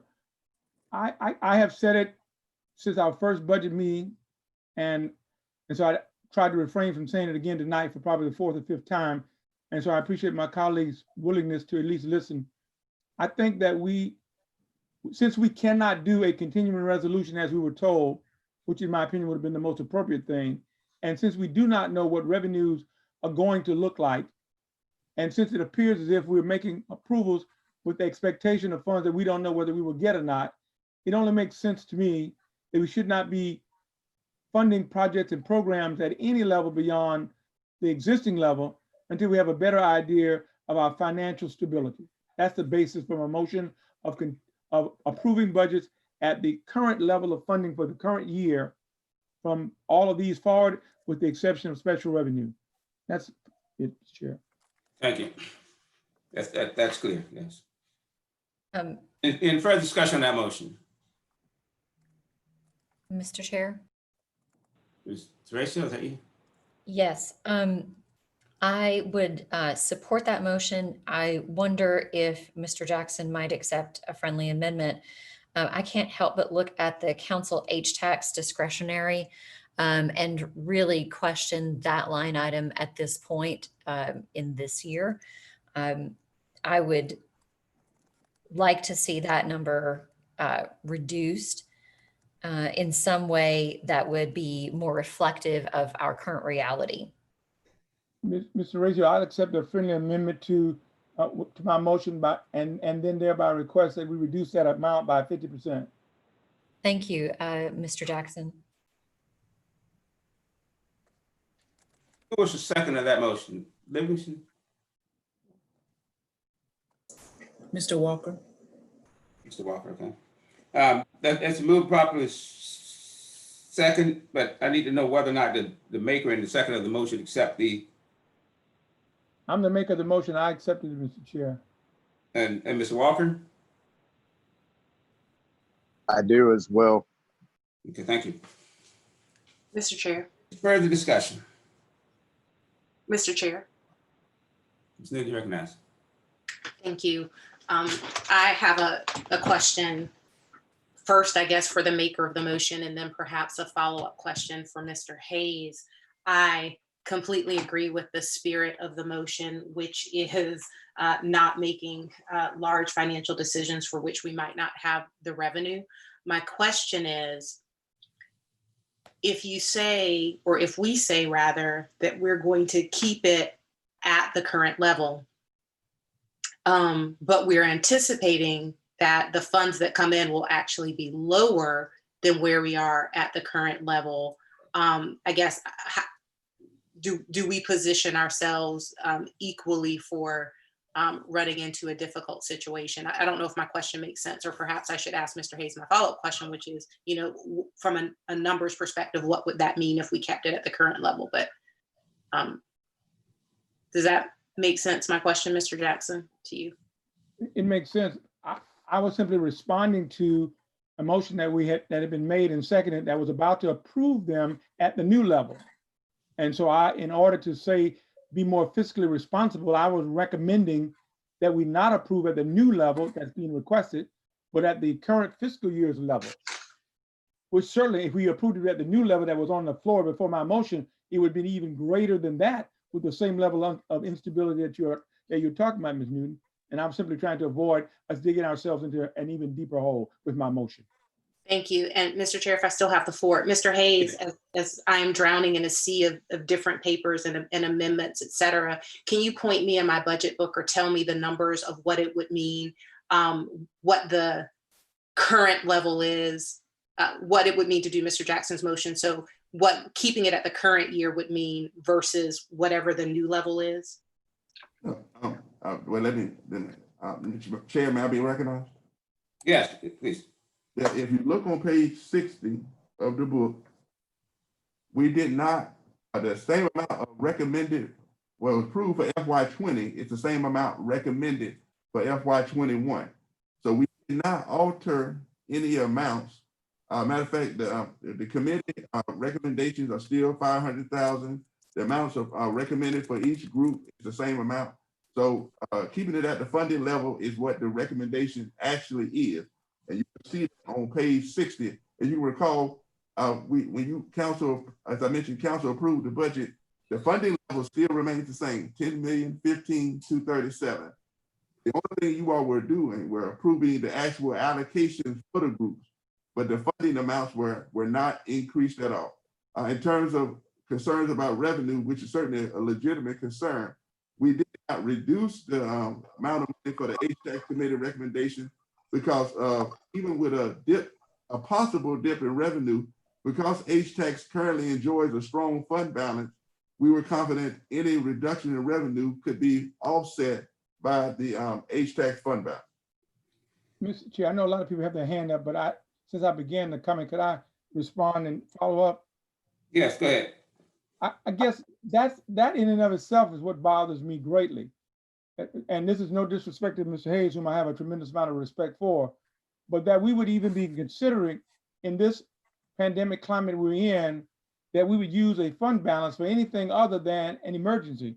I was prepared to recommend that all fund balances be frozen and be held in abeyance in the event that there was another pandemic outbreak, as it seems to be happening right now in our county and our state, that we would have funds to reallocate to assist our citizens. Rather than, that's why I so graciously accepted Mr. Racio's recommendation, rather than loading up ourselves with a lot of dollars for discretionary spending and not be able to meet a need that looks like it might be inevitable. So I'm just to suggest that we would use our fund balance for anything right now other than an emergency does not seem to make good fiscal sense to me, but that's just simply one person. Thank you, Mr. Chair. Question, and the question right now is about that part of the motion regarding the discretionary council discretionary funds, I think, and cut that 50%. So any further discussion about the motion, clarification? And Mr. Chair, I would further ask, Ms. McBride, can I say this real quickly, please? Sure. Thank you so much. I would further add that this is simply just a temporary pause on any increases that we know until we know what the revenues are going to look like. That's all I'm asking. I'm not asking us to go back and revert back to our previous years. I'm simply asking that we put a pause on it right now until we have a better look, a better understanding, a better comprehension of where we're going to come and turn out in terms of the revenue dollars. That's all. Thank you, Ms. McBride. Thank you. Thank you. Ms. McBride, you recognize. Yeah, Mr. Chair, I lost my internet connections. So I tried to second Mr. Jackson's, your initial motion, and I lost all connections. So I really don't know what happened after that. Yes, ma'am. Thank you. What happened after that was the motion was moved and approved, and then there was a substitute. Well, someone asked to amend the motion to cut the council discretionary funding 50% as a part of that motion. And were we voting? Are we getting ready to vote on that? That's what we're discussing now, correct? Okay, thank you. Any further discussion? Yeah, Mr. Chair, is your hand signals not working there? No, it's not, because I don't see a hand up. Okay, well, I'll put mine down. Malinowski, though. You recognize. Thank you, Mr. Chair. Mr. Hayes, I understand Mr. Jackson's motion and the use of fund balance or not using fund balance, but it's my understanding that hospitality and accommodations tax can only be used for specific items, and we're not allowed to transfer those over to any other use, be it the pandemic or anything. It's strictly for just that hospitality related matters. Is that correct? Yes, that is correct, sir. HTAX funds must be used for tourism related. HTAX, as you can see on item 19 of your motions list, as part of the funding level last year, there's a transfer out of $4,485,000 that council approved.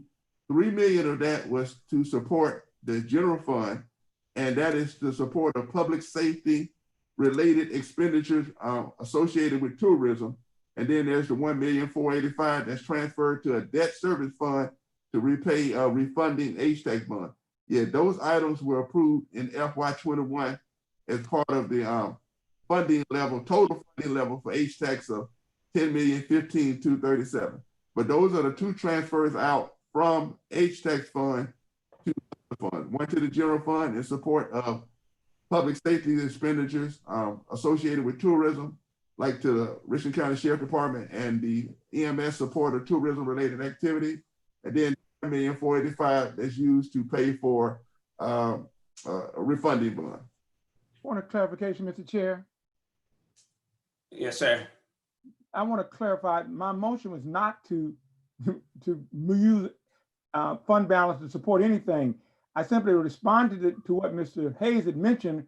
My motion was very simply to not allow any increases, but to maintain the current level of funding, and with the recommendation by my colleague, Mr. Ratio, and to reduce the HTAX committee, HTAX council members' discretionary dollars by 50%. That's my motion, not to move HTAX funds. Right, that's clear. Thank you, sir. Any further discussion? Chair, may I issue a point of clarification?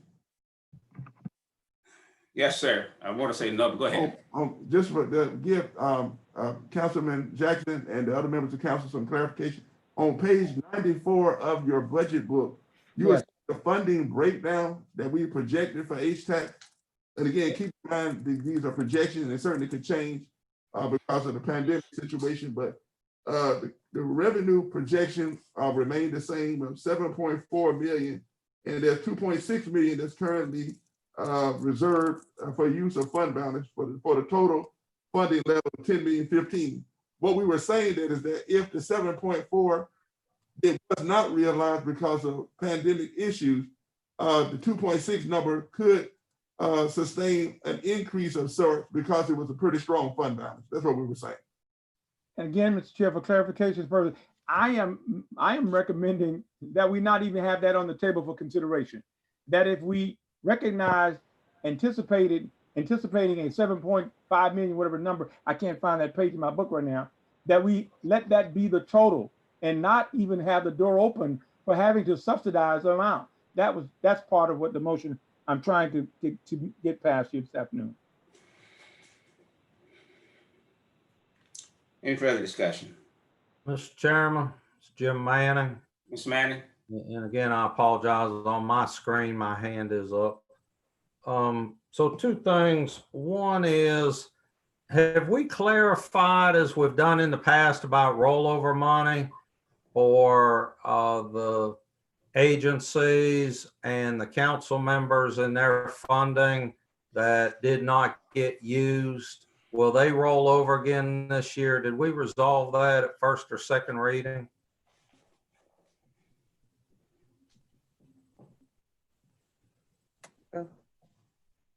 Yes, Mr. Manning, to address your question, historically, the past 2 years, the council member has made a motion to effect that. So in order for us to do that, a motion would have to be made tonight so that any unallocated HTAX funds by a council member plus any unexpended grant funds to roll over. But that's what's been done the past 2 years. But a motion would have to be done to ultimately impact them tonight, sir. Thank you, Mr. Hayes. So as not to confuse what's on the floor before us, I'll wait and make that motion in a minute. But I will say that I have a little problem supporting the motion as it is now on the premise of that because of the situation that we're in and unclarity about the funding, because this council made the decision that even though the HTAX has been collected, that we made the decision that the people could collect it but not remit it. So we put ourselves in a position to where we don't have any idea what the situation is. So if voting on this motion is based on a premise of something that we're guessing, but we're only guessing because we made the decision to not know, I think I'm going to have to vote against the motion on a premise that I find difficult to accept. Thank you. Any further discussion? I hate to muddy the water, Mr. Chair, but point of clarification again. The specific H-tax dollars, part of the motion is to reduce it by 50%. And I think that that amount, if you look at the total dollar amount for the council members' H-tax, if we reduce that amount, the 1.8 by 50%, that's $900,000 that we would reduce in that category alone. And so I just want to make sure that it's clear that there is some consideration for what we don't know by making the motion to reduce H-tax by 50%. And I totally understand that and respect that, Ms. Jackson. It was just that it was stated with the times and that we don't know. Well, there's a reason we don't know. And I'm a little troubled by, we forced ourselves not to know because the money is there. It's been collected. We just said, you can keep it so we won't know when we're doing the budget, but the money is there. So the answer is there. We chose for us not to have the answer. And that's my struggle with that little caveat in there. But thank you, sir. Thank you. Ms. Malinas, you recognize. Thank you, Mr. Chair. Just one more clarification, Mr. Jackson. Is the recommendation for reducing only the council accounts by 50% or all of the recipient agencies? It was only, if I'm not mistaken, I was responding to the request. Ms. Teresia was the maker of the substitute motion, and she did not give a figure. And so I gave the figure of 50%. So I have to assume that she was talking specifically and only about the council members' H-tax allocation, but she can certainly answer for herself. Yes, that's correct. Only the H-tax discretionary for council, not any of the other items. Thank you. Thank you.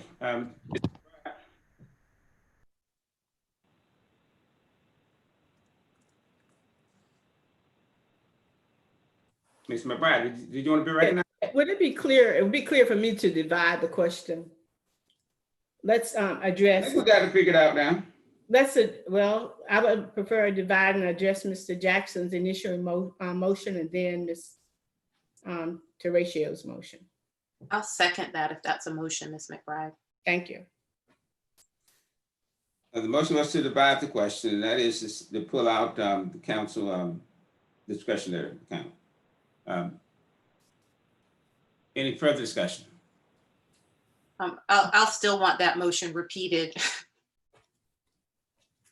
The motion is, at this point, is just simply to divide the question and vote on the council. Sorry, when we get back to Mr. Jackson's motion. Oh, you mean the original motion? Yes, I can wait when we get there. I apologize since we're talking about dividing the question. Okay. So the motion is to divide the question. Ms. Robinson Cover for the division of the question regarding H-tax. Malinowski, No. Dickerson, McBride, Yes. Livingston, No. Teratio, Yes. Walker, No. Kennedy, No. Manning, No. Jackson, No. Meyer, Yes. Newton. Yes. It fails. Okay, that brings us back to the original motion that Mr. Jackson made, and he accepted the 50% regarding the discretionary council grant. So that's the motion before us. Any further discussion? Mr. Tracy, you have a question? I'm sorry, I forgot to lower my hand earlier. Okay. Ms. Newton, you have a question? I do have a question. So, and it might be for Mr. Hayes, just want to be clear.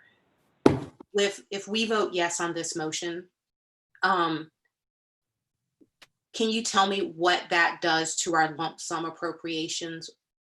What that number becomes, and if those funds are still dispersed or if they are held until we make some other determination? Okay. So, Ms. Newton, I want to make sure I understand your question. So I thought you all were dealing with the just the H-tax group. So is this motion impacting because that's the lump sum are in the general fund portion. So is the motion impacting the lump sum groups as well? That is my understanding. I would love for Mr. Jackson to repeat his motion, and then maybe you can address my question, Mr. Hayes. I'll be happy to.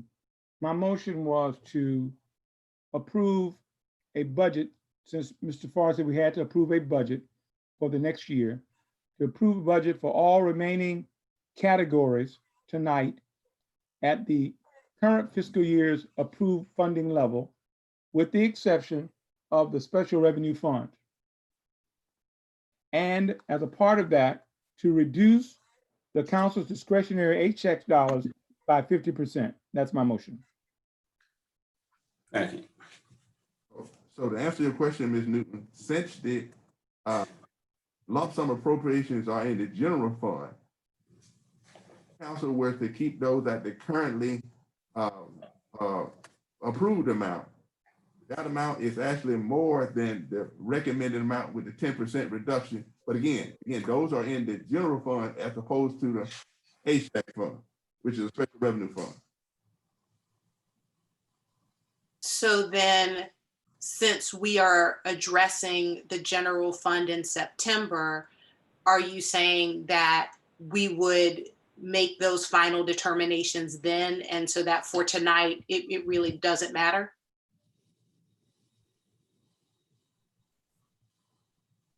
Ms. Newton, can you repeat your question?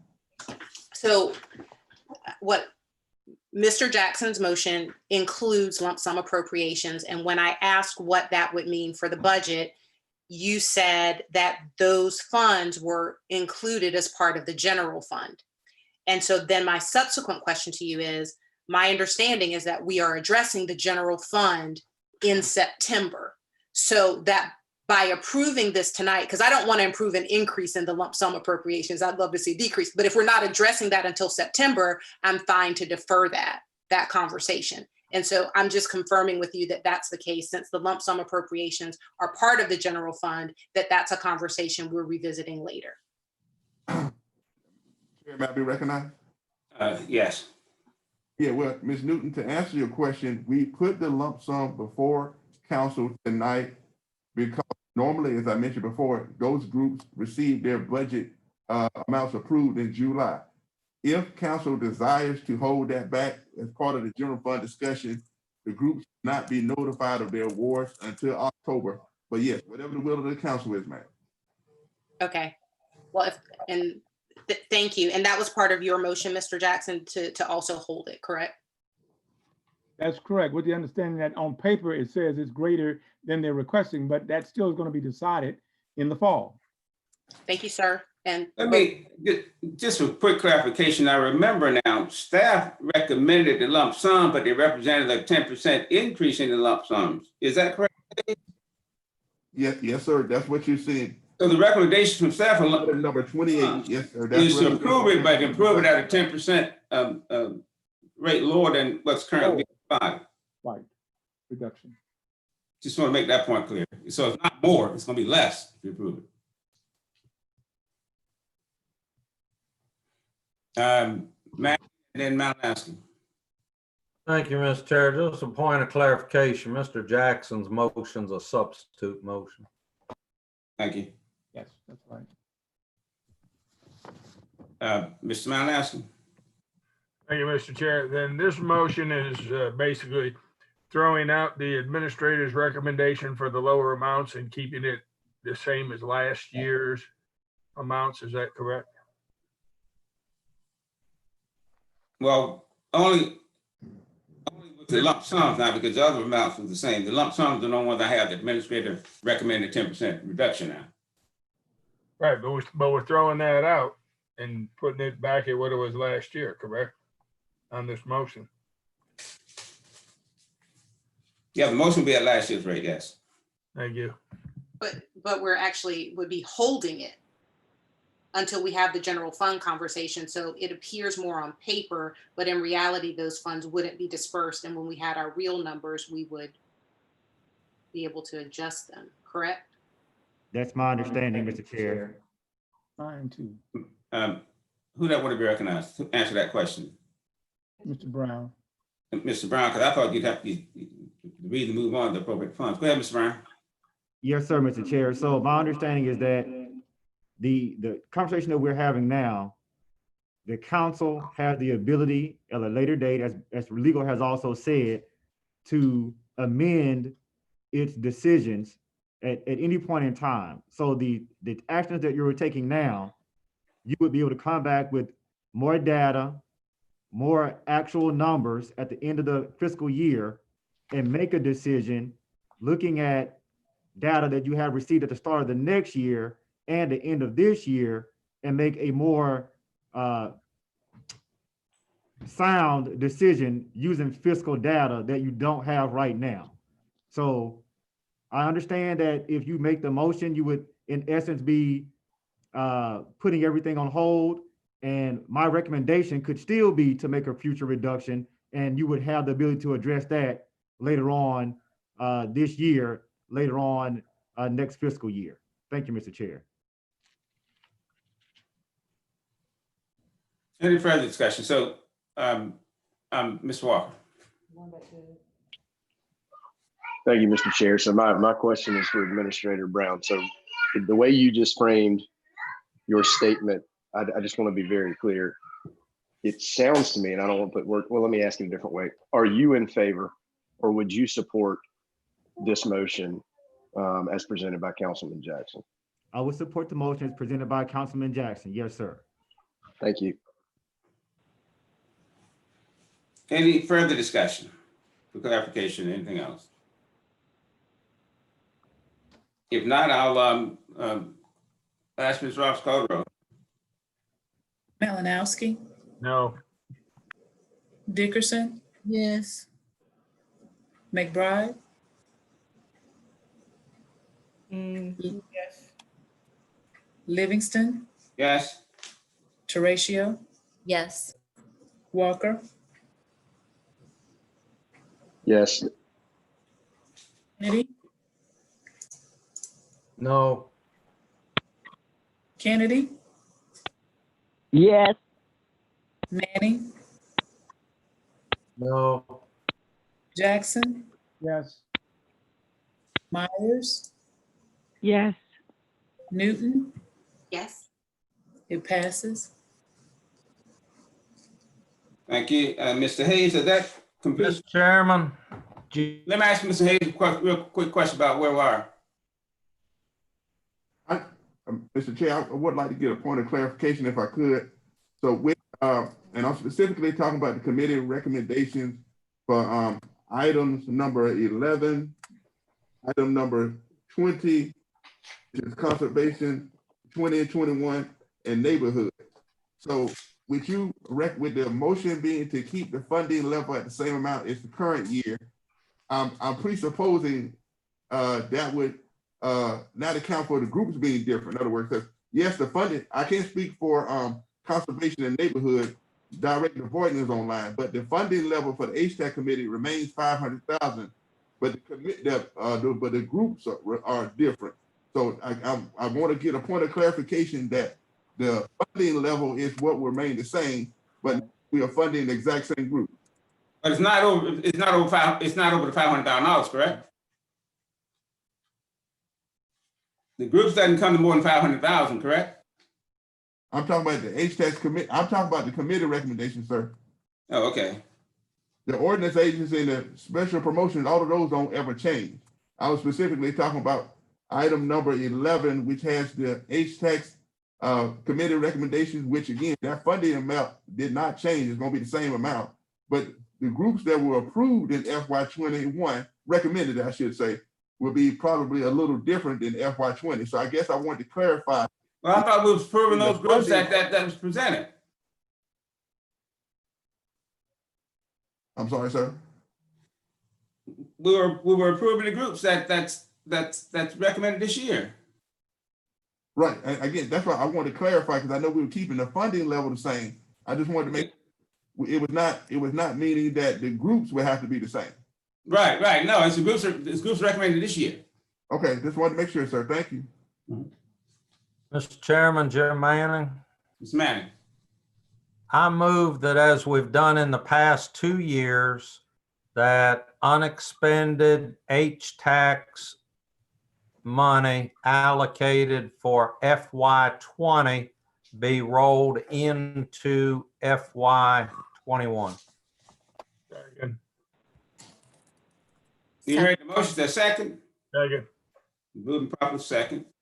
Any discussion? Mr. Chair, Recognize. I have a question for the maker of the motion. Mr. Manning, previously when you were discussing this idea, I feel like you'd also mentioned that would include groups that had unexpended hospitality tax funds, so I'm guessing, say, for example, if there was a festival that couldn't happen because of COVID, but was allocated funds, that those funds would roll over for them. Is that included in your motion, or was it excluded? Yes, ma'am. My motion is for all funding in H-tax in FY20, the year we're in right now, that all unexpended money be rolled over into FY21. Thank you. Thank you, Mr. Chair. Mr. Chair, may I be recognized? Yes. Just a point of clarification, it's certain, Mr. Manning, normally we do groups, but there is a funding for the reserve account. So your motion with the 150,000 would do the 150,000 as well. But I just want to make sure you were not including the 150,000 that's in reserve, or were you, sir? No, sir, not what was in reserve. Thank you, sir.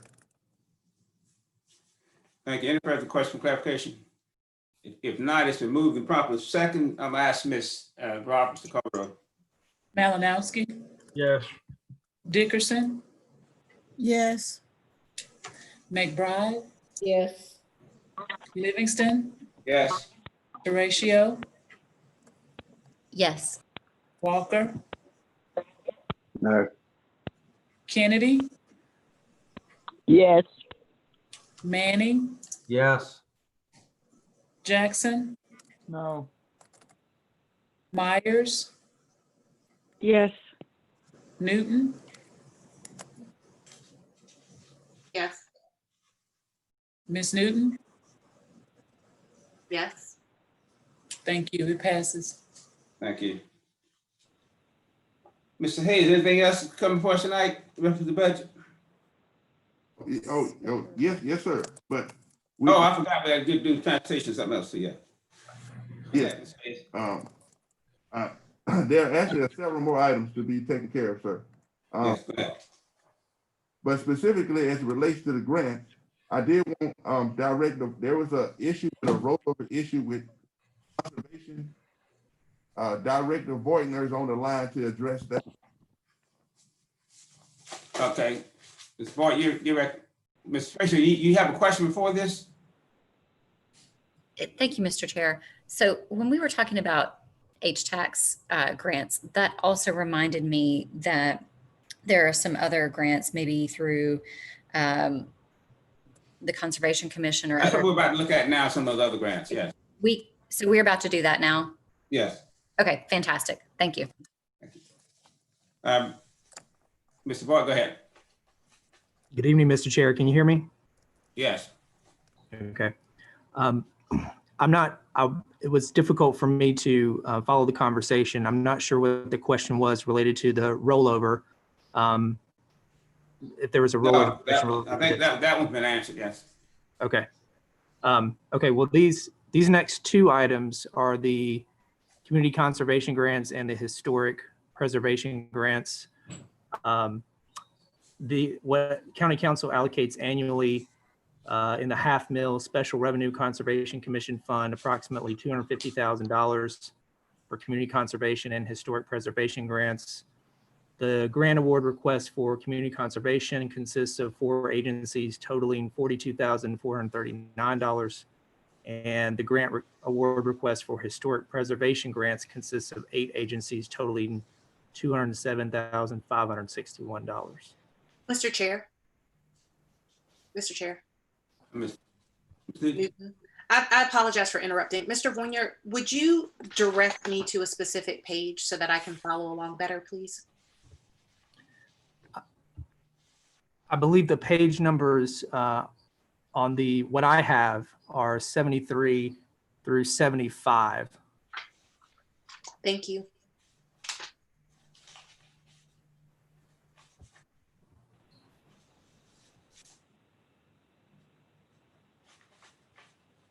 You may go ahead, Ms. Moon.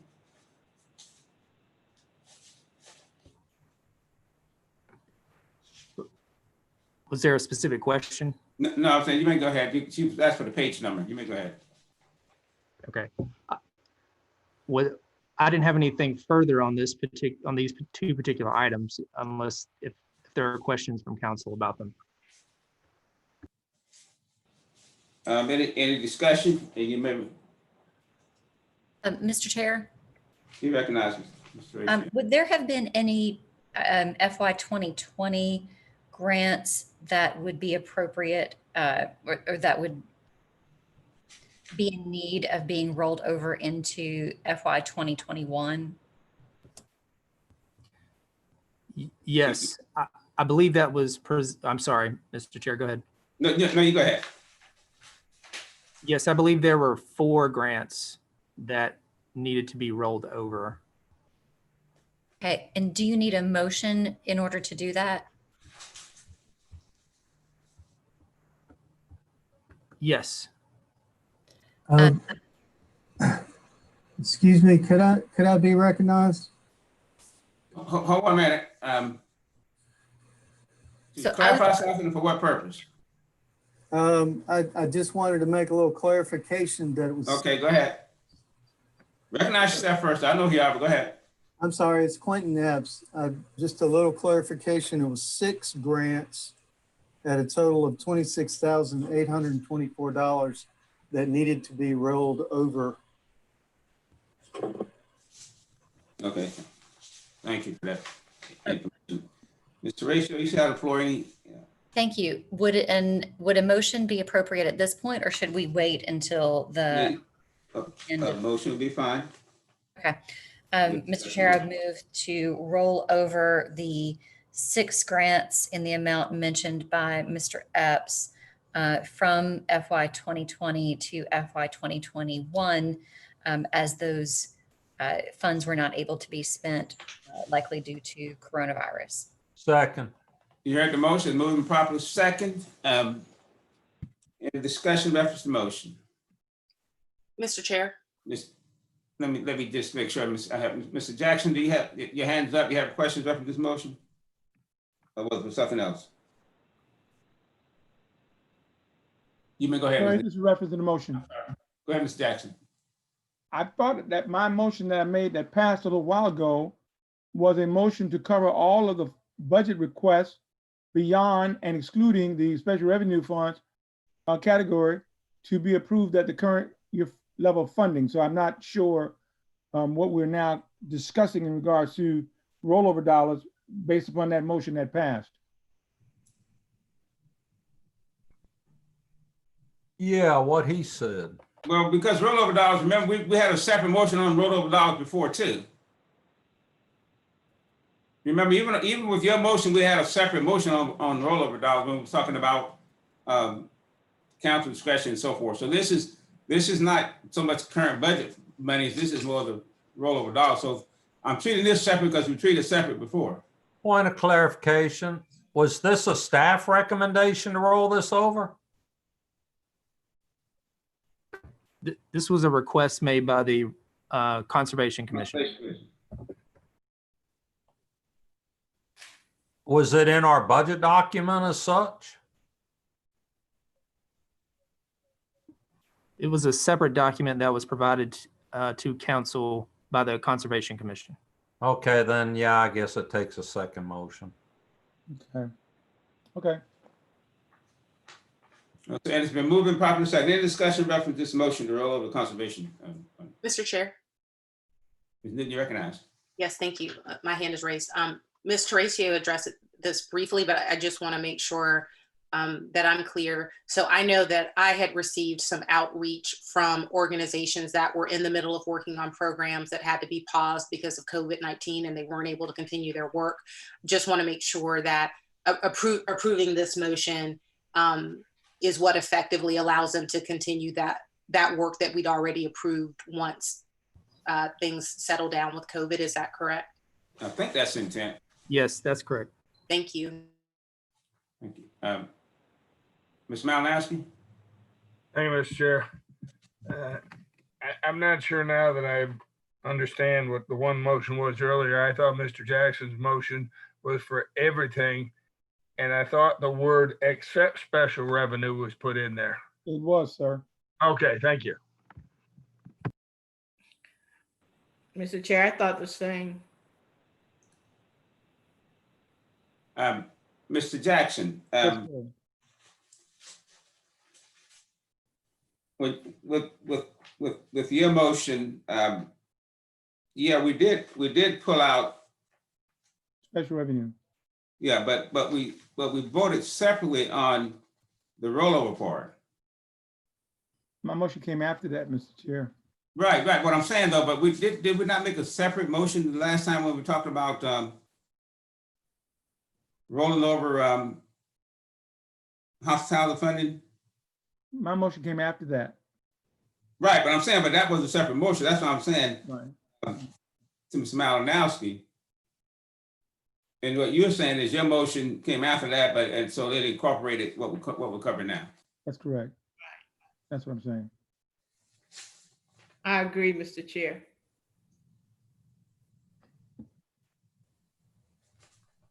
Okay, if that's making the second of the motion, interpret it that way.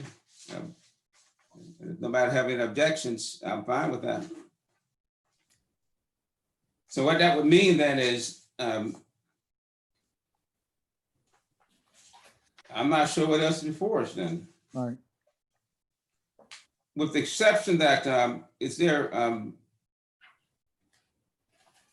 no, there's no exception. It's be based on kind of administrative recommendations. Mr. Chairman, I move to adjourn. Mr. Hayes. Hold on. Go ahead. Mr. Chair? Yeah, there actually still are some items to be covered. Yeah. Especially, we do need to address the transportation because those are project budgets. Right. Debt service. The reason why there's some confusion on my part is because if I'm understanding Mr. Jackson's motion, his motion was to keep everything at the current FY20 amount. But there are some items like debt service, which are not at the FY20 level that need to be addressed. So those items still need to be taken up, sir. I think you need to identify, Mr. Chair, may I? Yes.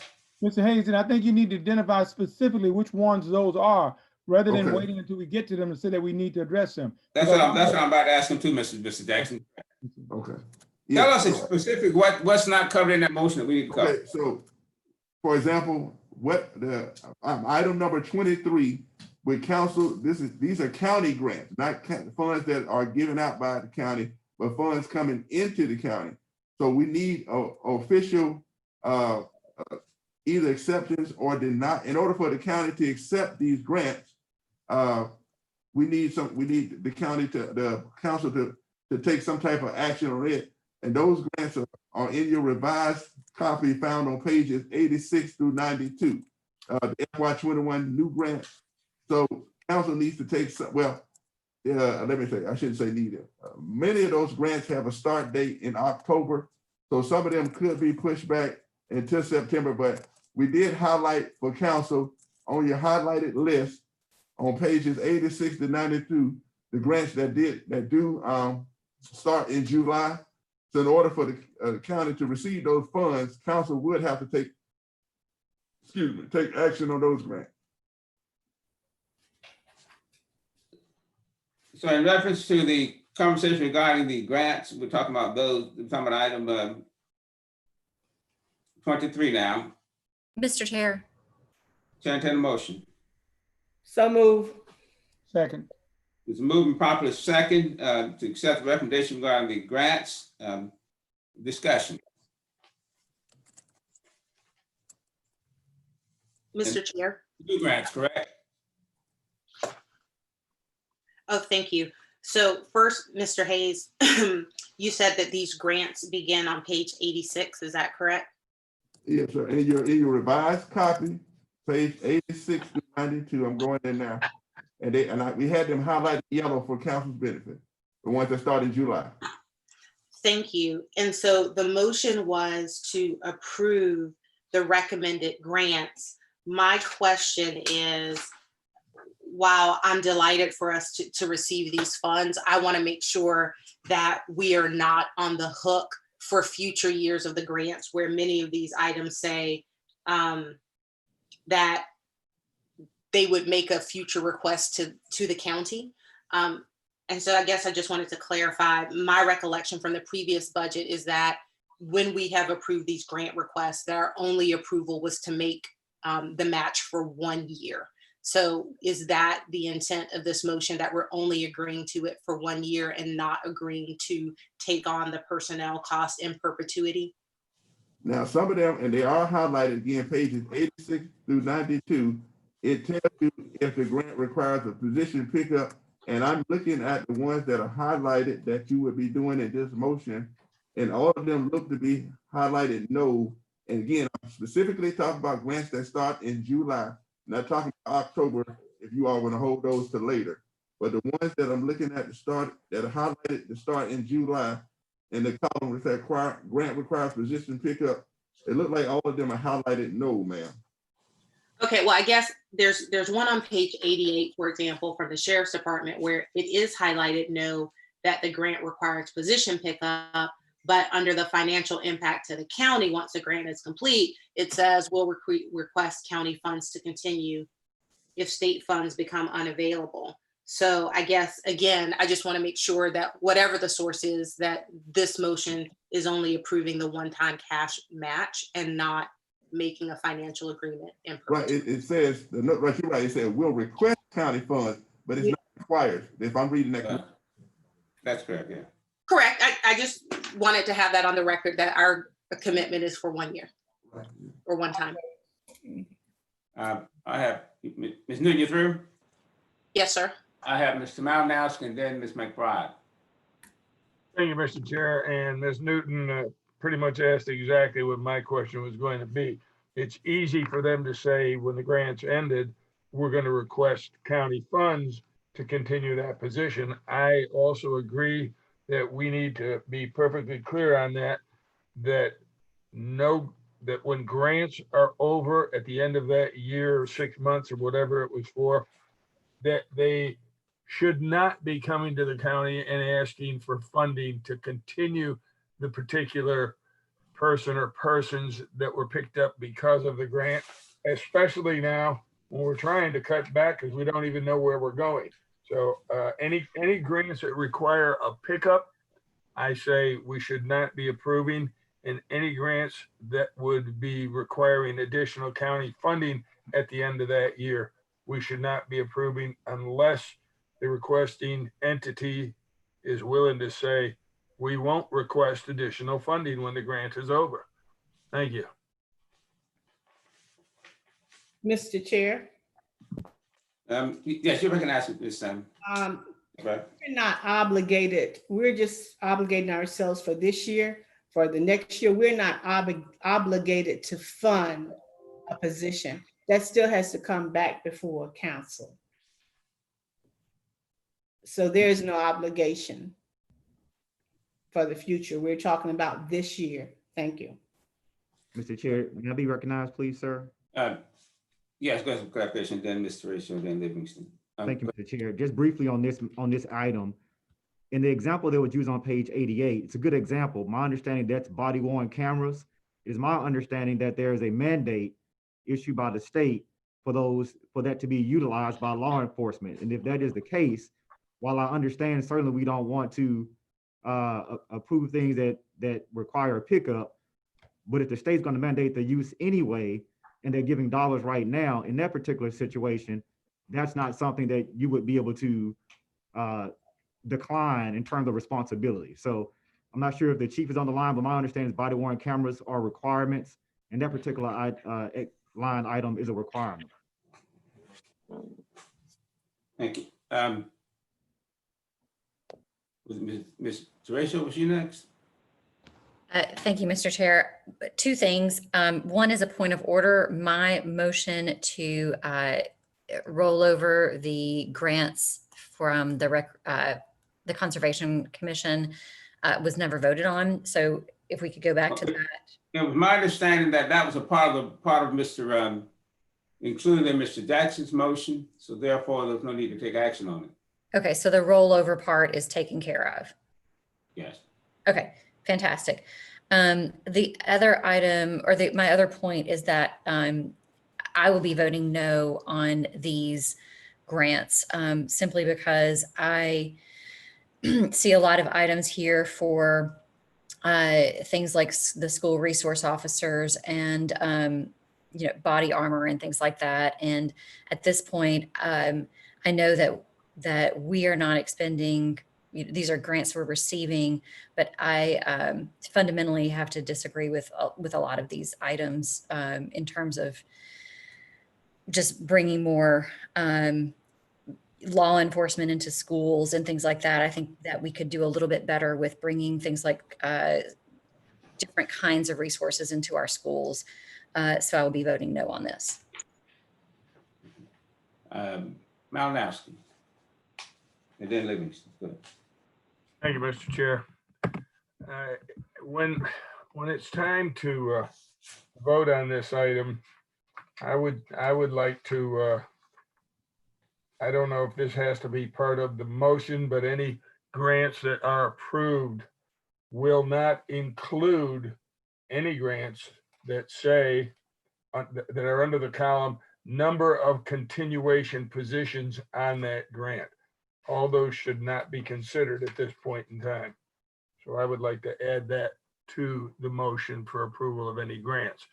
And regarding body worn cameras, that's another matter, Mr. Brown, that unless things have changed, I'm not so sure that your statement is something that we must do or not. But that's another matter, so we discuss it later. Thank you. Mr. Chair, Yes. I don't understand Mr. Malinowski's motion. Well, that was, he said he would come back with something, but Mr. I can clarify that, Mr. Chair. Go ahead. Who made the motion for approval of the grants? Right. See, that's my point. That wasn't Malinowski's motion. I don't. No. So whoever made the motion, I wanted to make a friendly amendment that states that the grants can be approved with the exception of no grants are approved that are requiring a continuation of positions when the grant is over. But they really can't require it, Mr. Malinowski. They can ask that you continue, but they can't require it because you don't know. They can't tell you what to do at the end of the grant. You know, I'd like to make sure that they can't, because there's an awful lot of positions in there, Ms. McBride, that are saying that these positions must be picked up as a requirement of the grant, and we need to. The grant can ask you to support picking them up, but they can't require you because they can't force you to do anything after the grant ends. Mr. Chair, may I be recognized? Yeah. I'm about to respond to what you're about to go say, Mr. Hayes. Go ahead on with the no grant deal. Go ahead. Yeah, I actually have my grant accountant on the line that can talk about that in terms of if the grant covenant was required, because there are some grant covenants that do require that. But I would like Ms. Marjorie King to speak to that. Okay, Ms. King, you may go ahead and clarify this for us. All right, thank you. This is Marjorie King, your grants accountant. These actually are grants that we have been using for quite a few years, and they do ask that we do keep these people on staff as they are helpful in the minority and lower income populations, the Hispanic advocates, victims' rights advocates, things like that. So as far as that goes, I don't know of any that are actually new that we are doing. So if I could get a little bit more clarification as to what Councilman Malinowski's concern is, I would really appreciate it. So Mr. therefore, Malinowski, I can recognized. research and answer properly. Mr. Malinowski, recognized. Thank you, Mr. Chair. Ms. King, my concern is that, all right, first off, I'm looking at these like they're first-time grants. Now, you've just made a statement there now. And that we're required to pick up positions, and I'm looking at, we've probably got 10 or 12 positions or more that would be required that we pick up. Then in my reading of this, we're not funding now, but at the end of the grant cycle here, we'd be required to add funding for those grants. And in the situation we're in with trying to tighten the belt, I don't know why we would consider adding more employees, if you want to call it that, in order to to spend more when we don't have it possibly. Mr. Chair, this is Chief Cowan. May I be recognized, please? Let me make sure we finish with this conversation right here. Make sure Mr. Malinowski and get his response from the grants person here real quick. Any other clarification, Mr. Malinowski, you need from the grants person? Does that help, Ms. King? Mr. Chair, I would like to follow up with Ms. King, please. You recognize Ms. McBride. Ms. King, I've been working with grants for years and years. They can ask for your support and commitment, but they can't mandate that you hire. That's my point being made. They can't mandate it. Yes, ma'am, Ms. McBride. This is Marjorie King again. I will look further into that and put that into the document that will follow after this. Well, they can't mandate it because if you don't have it, you can't do it. So yes, ma'am. I make it. Thank you. I appreciate your expertise, ma'am. Mr. Chair, my comments are directly related to some clarity that may be able to. Mr. Tower, hold on a minute. You recognize? I am, sir. Recognize. Okay, thank you, sir.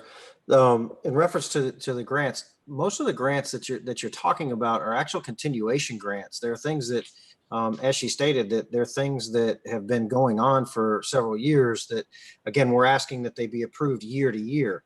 If there's personnel, as the clarity was stated earlier, the specific verbiage was placed in there that if a position is needed, then we would have to come back to council and get approval at that time. So the grants that we're speaking about specifically are related to continuation grants and grants that are not requiring additional positions to the county at this point in time. As far as the body cameras are concerned, those are mandated by law. We do get supplemental funding from the state to offset some of those costs for the body cameras. And so those are, again, that is a continuation of a program that council voted on to enact when the state mandated body cameras for transparency and law enforcement. So I'm not sure if any of that helps, but I just wanted to offer that. Thank you. Any more discussions as it relates to the grants before us? And Mr. Hayes, rather quickly, now you said the ones that are highlighted in the yellow is the ones that doesn't require us to pick up positions later. Oh, yeah, since we're tackling the general fund later, we highlighted the ones that did need council's attention tonight, because in order for the county to accept those by July 1, council would need to approve those tonight. So the ones that are highlighted in yellow, if it's the council's pleasure, they can vote to receive those tonight in order for the county to be have access to those funds come July 1. The other ones, which have a start date later in October or even early next year, council can take those up in the fall if they like. But the ones in highlighted yellow have a start date in July, sir. With that said, then I'll entertain a motion to reference the ones that are highlighted, then, since those are the ones that if we're going to accept them, we have to do it now. So entertain a motion for Are any, wait a minute, let me ask you a question, Mr. Jackson. Did your motion include those two? No, sir, did not the grants, no, sir. All right, so Chair said motion for exception of the grants, the focus on the highlighted ones.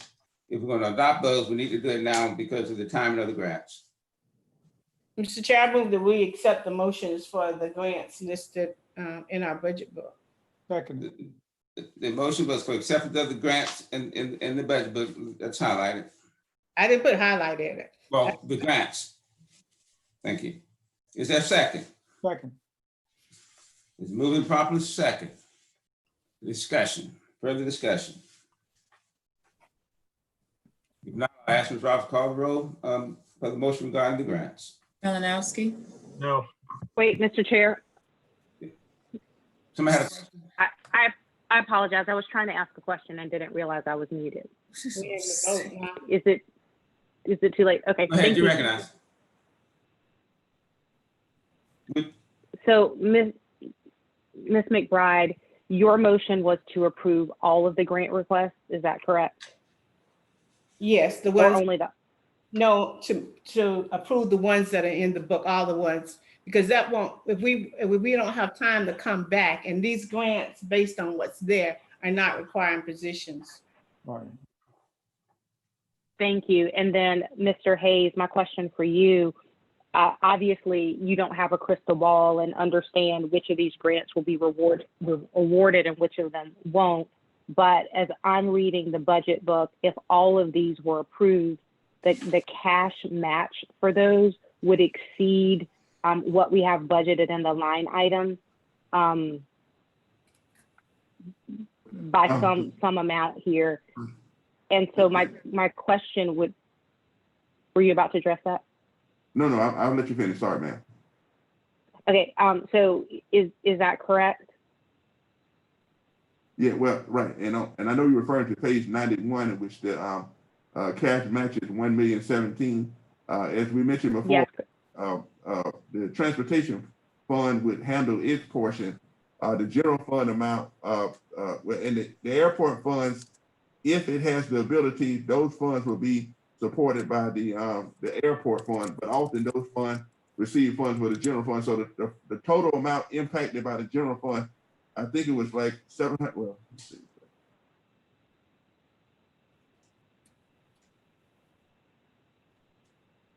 I have that written down that it's 490,480. It was 745,882. That would be the total amount that the general fund would be impacted, and currently we have budgeted 400,000. But as I said, a lot of times because of the timing of when a grant actually comes in, or if a grant is actually accepted, oftentimes we do have enough matching funds to cover. But you are correct. At this point in time, the 745,000 required would be higher than what we currently have budgeted in the general fund, which is why I separated the amount from what would be entertained in now and versus what could be entertained later once council took up the general fund. Okay, and then again, you don't have a crystal ball, but historically, when we're looking at this, do we tend to come in under this number? Because I would feel uncomfortable obligating the general fund right now, you know, for $500,000 or $700,000 that we currently don't have a source for. Yeah, historically what has happened, depending on the timing when the match is needed, or if the grant is actually accepted, we have been able to sustain what we currently have in the match. But again, that's been historical. Things always be different. Right? Mr. Chair. Mr. McBride, you recognize.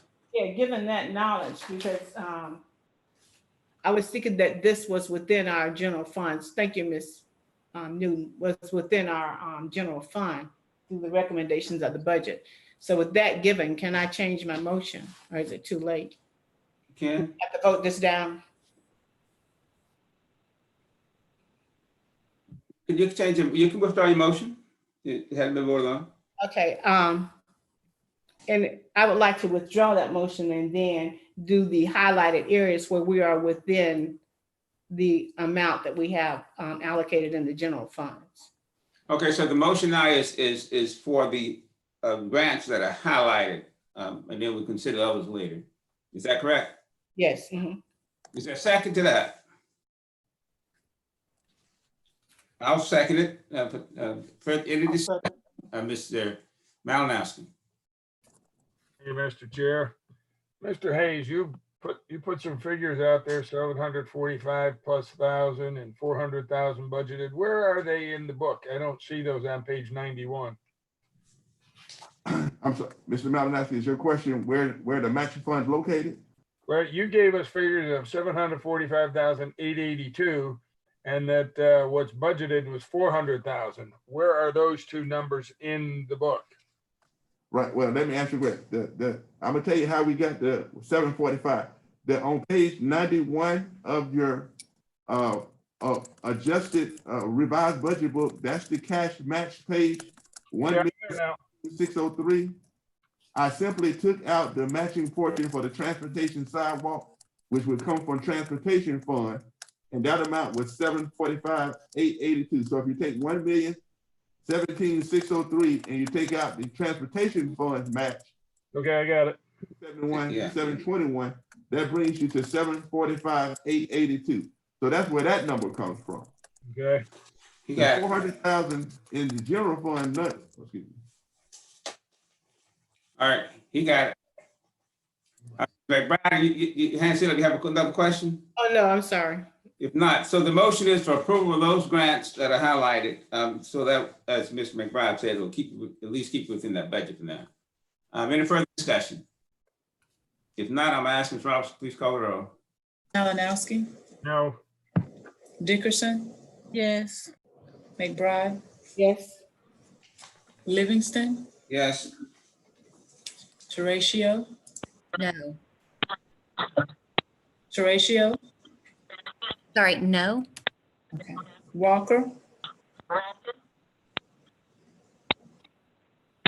Kennedy, Yes. Manning, Jackson, Yes. Meyer, Yes. Newton, Yes. it passes. Thank you. Mr. Hayes. Manning is no. I'm sorry. Thank you. Where are we now, Ms. Hayes? Yes, we need to entertain item number 33.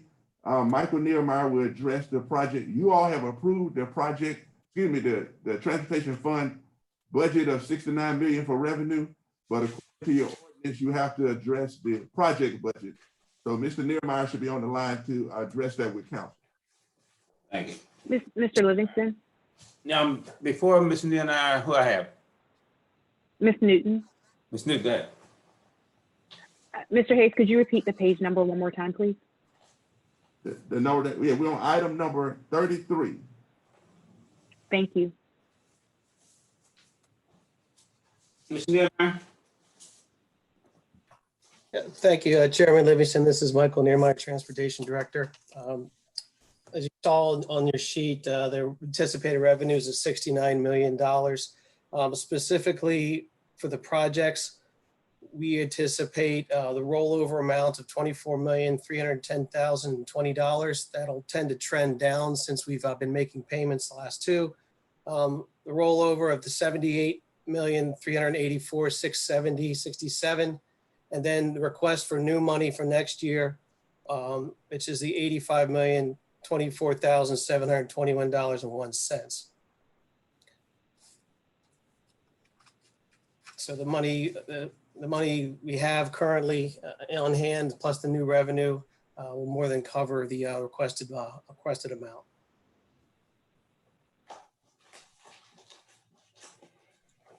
So, Mr. Hayes, if we've already approved the funding, then what's before us now is the projects you said?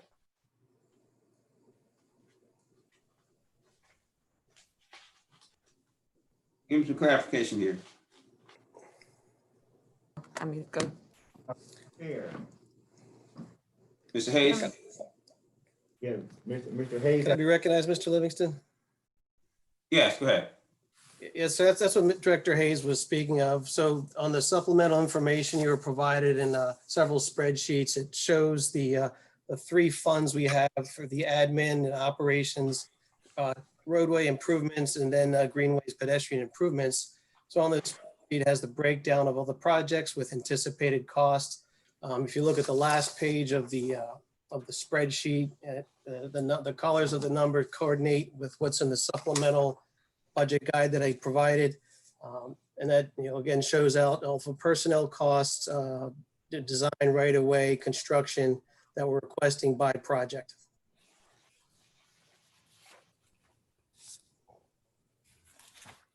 Can I entertain a motion or questions? Can I entertain a motion regarding transportation and budget?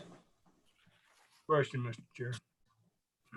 Move approval, Mr. Chair. There's a motion for approval. Is there a second? Second. It's moving properly second. Mr. Malinak, you recognize. Thank you, Mr. Chair. I believe I'm looking at the most current information that we received, and it's on it was the first page that the far right column had a 2021 budget request with dollar amounts, and it started out with salaries and wages, overtime, part-time. As you go down there, the total amount for the end of the first section for the transportation administration is in excess of $138,000 over last year, over that last year's budget. And I'm wondering, I thought we were bringing this in-house and we were going to be saving money. And so I just don't understand how or why we're spending more money here in this area. That's my question. Not to mention the next section too. And you referring to administration now, right? The first, administration, and then the next section goes all the way down through. I want to get an answer on your first part first. Yeah, let's get it. Well, you can answer both of them. How come we're over last year's budget if we're supposed to be bringing it in-house and saving money? Okay, do you understand Mr. Malik's first question regarding why we spending more money on administration this year than last year, coming year? Yes, sir, I do. What that accounts for is some of the increases in staff in-house. I believe that 1.1 million that you're seeing in that first section is conservative. It's probably higher. It will trend down. It will be less just due to some of the hiring we can't do right now. But in general, it accounts for increase in staff over last year. And again, I believe that it will trend down. I just don't have that exact amount. Just bear in mind the budget before you for this year, the amendment is really here to baseline our real needs of the department moving forward as we do move it in-house and coming up on the first year of having it in-house in November. So I don't want to have to underestimate that, have to come back and request more down the line. So again, being conservative about it, what the number before you is probably slightly higher than what we'll need. So we're really not saving any money by bringing it in-house. No, we will, sir, because what you're seeing is less contractor costs, obviously there's no profit on part of any of the money that's being paid. So, and then the second part, I know you'd asked that, sir, the big bogey there is under professional services, which was going to support our staff augmentation as we bring those services on board. So that does add to that bottom line of the $2.5 million, which is still nearly 2.3 million less than we'd be paying under the old organization. Okay, so there's actually figures that are not here that would show the cost savings, but we don't have those here, correct? That's correct, sir. Thank you. I have Ms. McBride, Mr. Manning, and Mr. Jackson. Mr. Chair, just following up on Mr. Malinowski's concerns, on several different occasions, and I think within the Transportation Committee, we have requested at the appropriate time that there be an annual fiscal analysis showing the cost savings of bringing the Transportation Department in-house. And I think this was also discussed when we voted to bring the transportation in-house. So I want to just remind council members that we have requested that financial analysis and to make sure that we do get that at the appropriate time. Thank you. Thank you. Then I have Manning and Jackson. Thank you, Mr. Chairman. As a follow-up to Councilman Malinowski and Councilwoman McBride, I just want to say that I'm totally concerned, alarmed, and disconcerted that we're working on a budget that shows that it's costing us more to do this in-house, but we're being told, well, it really isn't, just the budget shows it is, and there's other places to show that it's not. We just didn't put it in here.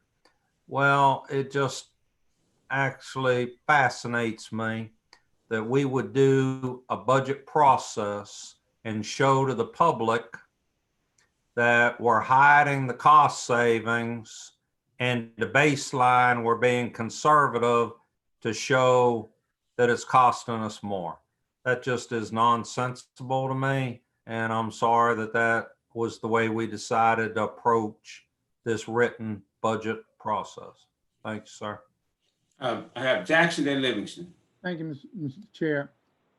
The bringing the program in-house began, as I'm sure all of my colleagues remember, last October. So it hasn't been in-house a year yet, probably less than about 8 months or so. And I want to echo what Ms. McBride said, and she's absolutely right. One of the major objectives on the list of activities for the committee is, in fact, to be able to show, comparing apples to apples, the cost savings. And so I don't think Mr. Nehemiah did a good enough job explaining. So he left Mr. Manning and others with the impression that there's some hidden number that's not being revealed. The comparison to show that that there's a savings occurring by bringing it in-house would be based on what it's costing us to do it in-house versus what it cost us when we contracted it out. And there's nothing mysterious or hidden about that. And I would certainly hope that Mr. Nehemiah will make those numbers readily available, even if it's for less than a 12-month period, to demonstrate and satisfy not only our colleagues, but the general public that the money that's being saved by bringing it in-house, by not having nearly as many inspectors and engineers on staff now as we had when we were contracting it on the outside, will immediately show a savings while we work on a greater analysis that will show the greater savings. I don't want anyone to be deceived that, in fact, program is not saving, even though the explanation given tonight would lead you to that assumption. Thank you, Mr. Chair. Thank you. Any further discussion? The motion is to approve the recommended administrators of transportation projects and plan. Budget, I'm sorry. If there are no further discussions, please, Ms. Roberts, call the roll. Malinowski, No. Dickerson, Yes. McBride, Yes. Livingston, Yes. Teratio, Yes. Walker,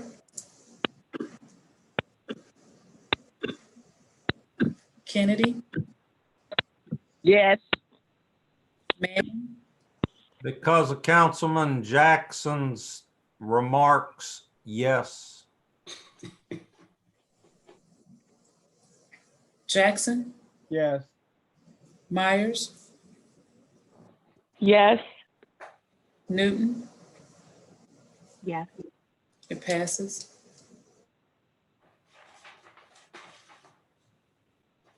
Mr. Hayes, where are we?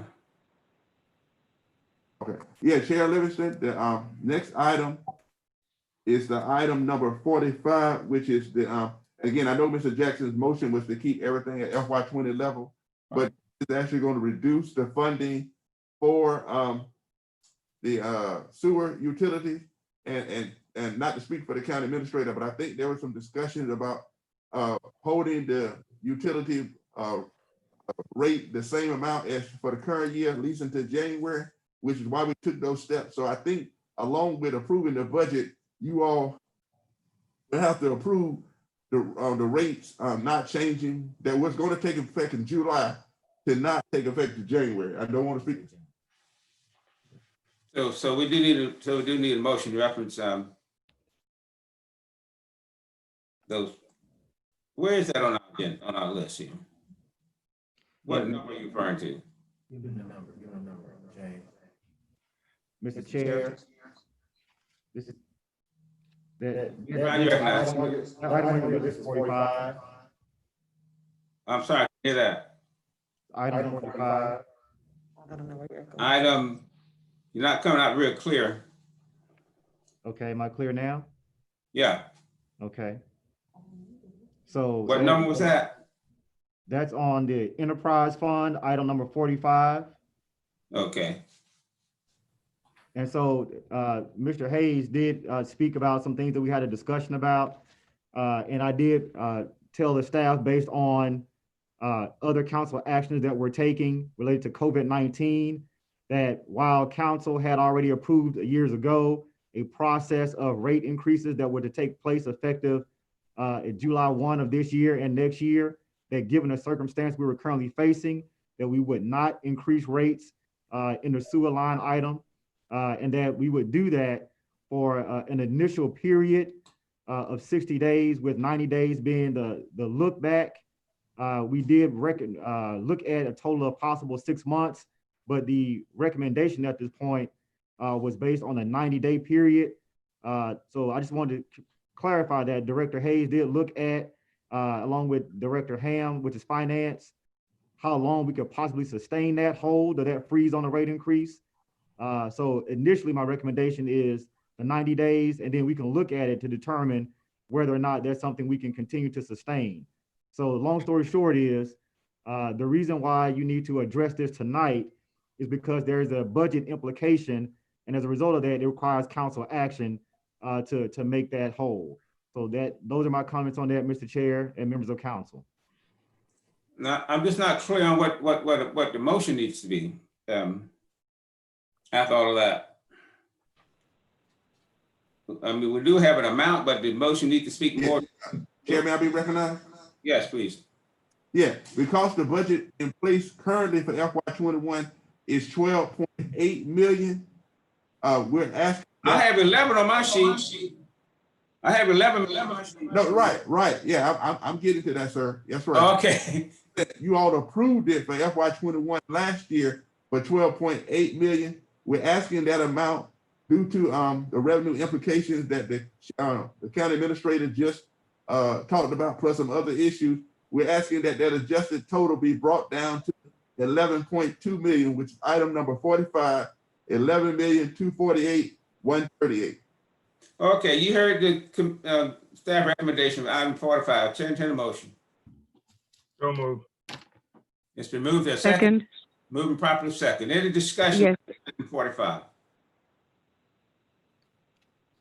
There being none, now I'll ask Ms. Robinson to call the roll. Malinowski, Yes. Dickerson, McBride. Dickerson, yes. Thank you. McBride, Yes. Livingston, Yes. Horatio, Yes. Walker, Kennedy, Yes. Manning, Jackson, Yes. Myers, Yes. Newton. Yes. It passes. Thank you. Mr. Chair, That brings us to the capital improvement projects. Mr. Chair. Mr. Statue recognized. Yes, sir. Question. When I made a motion earlier that passed and indicated that with the exception of special revenue, I did not mean we weren't going to address it tonight. I wanted it to remain with the requested levels of funding be approved. So are we going to go back to that? To what now?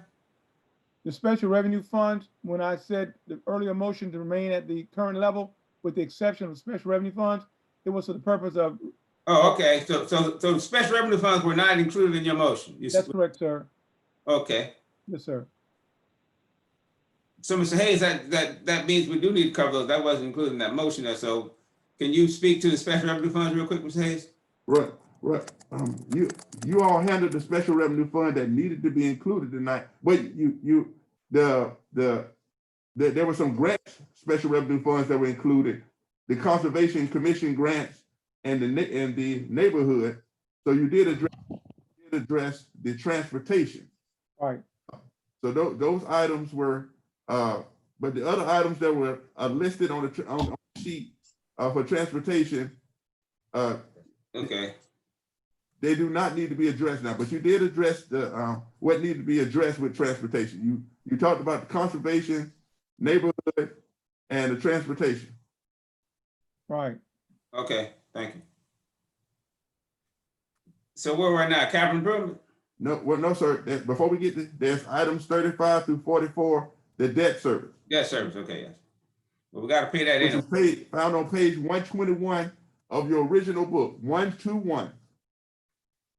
Move to approve, Mr. Chair. Motion for approval for debt service items. Second. And properly second. Any question about debt service? If not, I'll ask Ms. Ross Colgrove. Malinowski, Well, I'm going to 121, so in that case, no, because I don't know what it is. Well, you got to pay it anyway, Malinowski, debt service.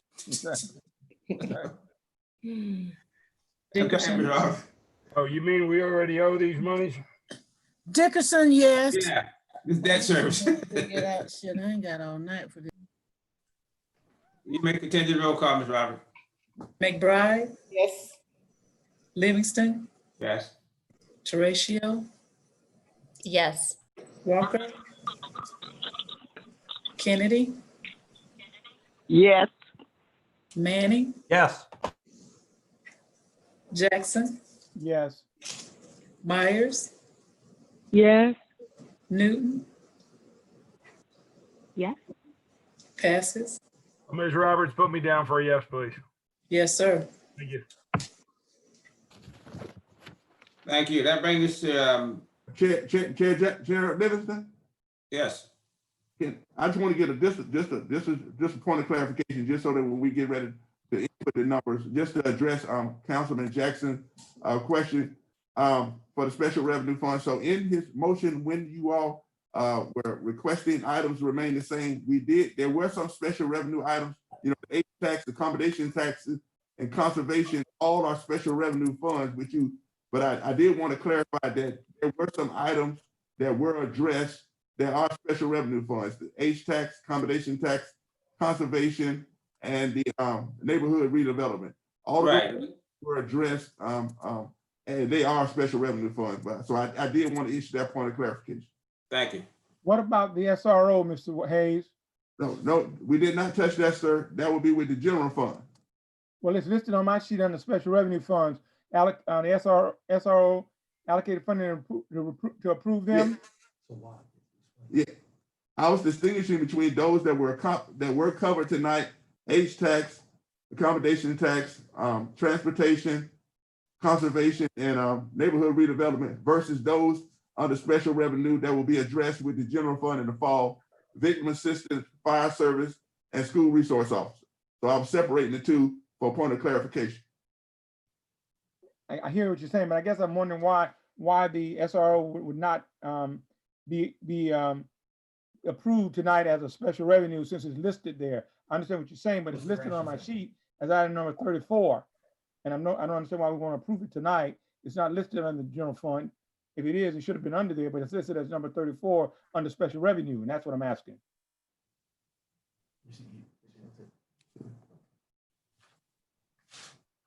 I mean, any reason why not take action on it tonight, Mr. Hayes? Yes, sir, Mr. Chair. This is Well, it says action needed now. Right. Yes, sir. That those items are items that are related and have a significant relationship with the general fund. And that's why those items will be more appropriately handled with the general fund. I know they're listed on your sheet just because of the fact that they are under the special revenue column, but they do not require action at this time. And that's Okay. why the last 3 meetings we mentioned that those items will be a part of the general fund discussion. Then we can get better numbers because all those numbers will impact those special revenue areas. Okay, I got it. That's why it says no action required. Okay. That's correct. And just for those of you who have asked me a couple of times, that also includes the charge that I have to get with the fire chief and the city manager and to sit down and cover the contractual process that's outlined to discuss the fire service. So that's another reason, members of the council, that those items are not appropriate to be before you on tonight, because those things have not taken place and would not give you the ability to make a decision with the best information. Mr. Chair? Yes, you recognize. The only thing I would say, Mr. Brown, is with my understanding of this process, the SRO funds, that budget actually is covered and borne by the school district. So it's not a fund that would be uncertain on our part with the general fund, but it actually is covered by the bill back fees that go to the school district that they support. So I'm not sure that's a reason not to do them tonight, but I just thought I'd mention that. Yes, sir, Mr. Jackson. And not to belabor the point, I'm gonna have to toss that particular part of the question back to Mr. Hayes. Sure. But I hear where you're going, and Yes, I sir. appreciate the question, sir. Yes, sir. Yeah, Chairman Jackson, may I be? Did you recognize? Go ahead. Okay. Chairman Livingston? You mistake. Go ahead. Yes. Yeah, the special, the school resource officer, yes, is funded through resources, the school's charge, but there is a portion that is funded by the general fund. So that, and because there was without going into too much detail, because I know it's going to be discussed later, because that amount that is currently budgeted for school resource officer out of the general fund needs to be increased. We decided to hold it back. So yes, it is funded by school districts, but not by 100%. The general fund does subsidize that amount. So the amount that was currently approved actually needs to be adjusted upward. And since it is impacted by the general fund, we were holding that back. Okay, thank you, Mr. Chair. Ms. Tracio? Mr. Chair, You I recognize. need my time. Thank you. Ms. McBride? Yeah. Mr. Chair, I would just like to say, if the members of the school district are still on, that while we're supporting the school resources officers, I would like for them to continue to give strong consideration to hiring more counselors and social workers in school as well. And also, I hope that we will be able to come back within a couple of months and address the mental health issues that are in our county now, especially for those living in underserviced communities and our most vulnerable people, which we failed to vote to support them in the mental health area. But I look forward to coming back to address that within a few months. Thank you. Thank you. Mr. Chair, may I speak about the SROs since they affect the sheriff's budget, please? Yes, sir. So just for a point of clarification, the SRO, the increase that's been requested for the SRO budget centers is actually a reduction to the general fund for next budget year, as much as almost 3% reduction to the general fund. So the heavy impact that's been discussed over the last several meetings to the general fund is not accurate. And the fact is that the cost of the SRO program has gone up as a result of TRS and some other things, but those costs are being passed off to the district, and it's actually a reduction to the general fund. It is a special revenue, as Mr. Jackson clearly pointed out, and it is very heavily impacted by the reimbursements that come directly from all of the school districts. As much as 75.9% of the overall costs of the SRO program are passed off to the districts. So I just wanted to make sure, in fairness, I just thought that the sheriff's department should speak on behalf of the Sheriff's Department about the impact and the numbers speak for themselves as to the impact of the general fund. Next year's request was actually $150,000 reduction to the general fund from this year. Thank you, sir, for allowing us to speak. Thank you very much, and we'll certainly take that up later. Ms. McBride, did you want to respond? No. Oh, no. Ms. Manning? Thank you, Mr. Chairman. Total agreement with Councilwoman McBride and her comments, particularly about social workers. I think it's very important for social workers to be involved in all things that affect people's lives in an important way. Thank you. Thank y'all. We're going to move on. And staff said that there's no required action for that item at this particular time. If there's no objection to that, then we'll move on into. I want to tell Mr. Manning he got a nice plug in. Thank you. Moving on to what is the capital improvement now, Mr. Hayes? I'm sorry, Chair, can you repeat the question? I'm sorry. Where are we now? Yeah, so since you've done debt service, it's now ready to go to the capital improvement, sir. Yes. 46. To entertain motion for approval reference to capital improvement items that's listed, starting item number 46. So moved. This move for approval for capital improvement project recommended by staff. Second discussion. Ms. Manning, you don't recognize Mr. Malinowski?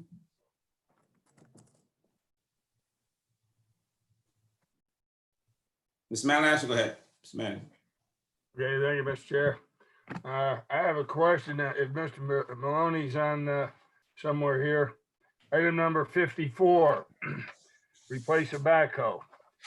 In reviewing the companion information we received, that particular piece of equipment over the last several years has been used 25 hours per year. My question is, why are we going to spend $100,000 to buy a piece of equipment that's only used 25 hours per year? Has anybody considered looking into renting equipment like that, which obviously we're not using very much?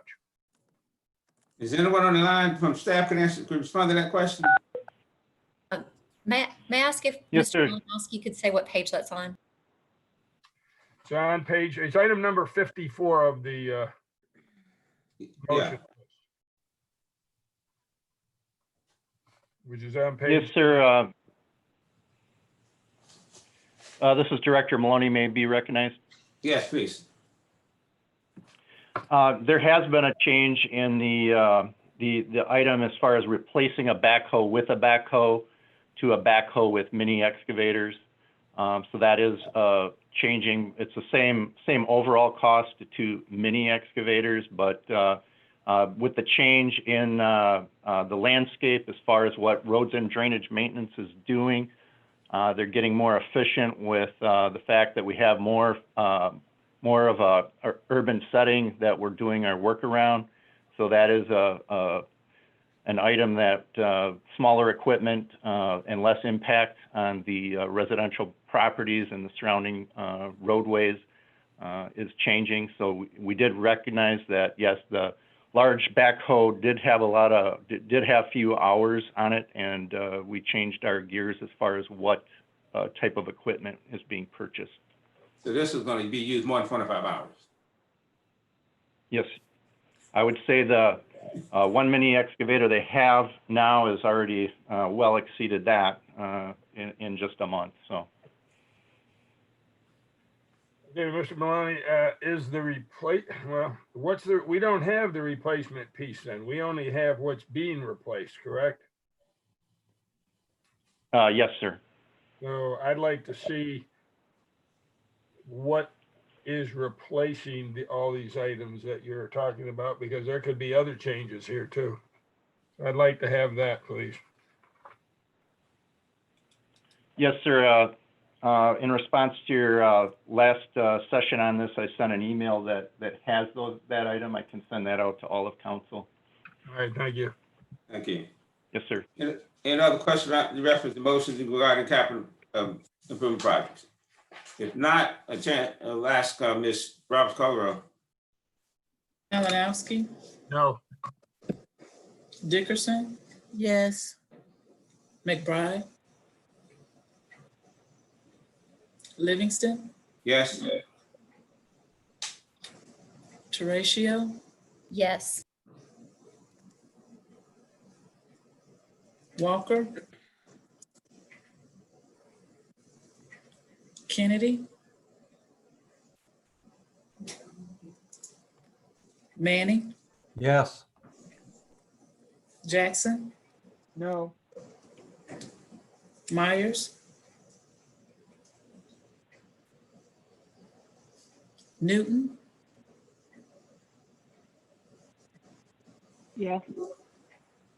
it passes. Thank you. Mr. Hayes, ready to bring us? Chair Livingston, the last item is the approval of the ordinance itself as read on the agenda, the ordinance itself, sir. Chair, entertain a motion to approve of the ordinance, reference to budget.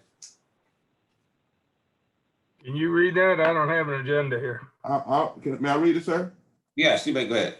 It says, ordinance to amend the FY21 budget ordinance passed by Richland County Council on July 18, 2019, which was entitled an ordinance to raise revenue, make appropriations, and adopt the biennial budget 2 for FY20 and 21 for Richland County, South Carolina for fiscal year beginning July 1, 2020 and ending June 30th, 2021. So it's to raise revenue, make appropriations, and amend the general fund, millage agency, special revenue funds, enterprise funds, and debt service funds for Richland County, South Carolina for years beginning July 1, 2020 and ending June 30th, 2021.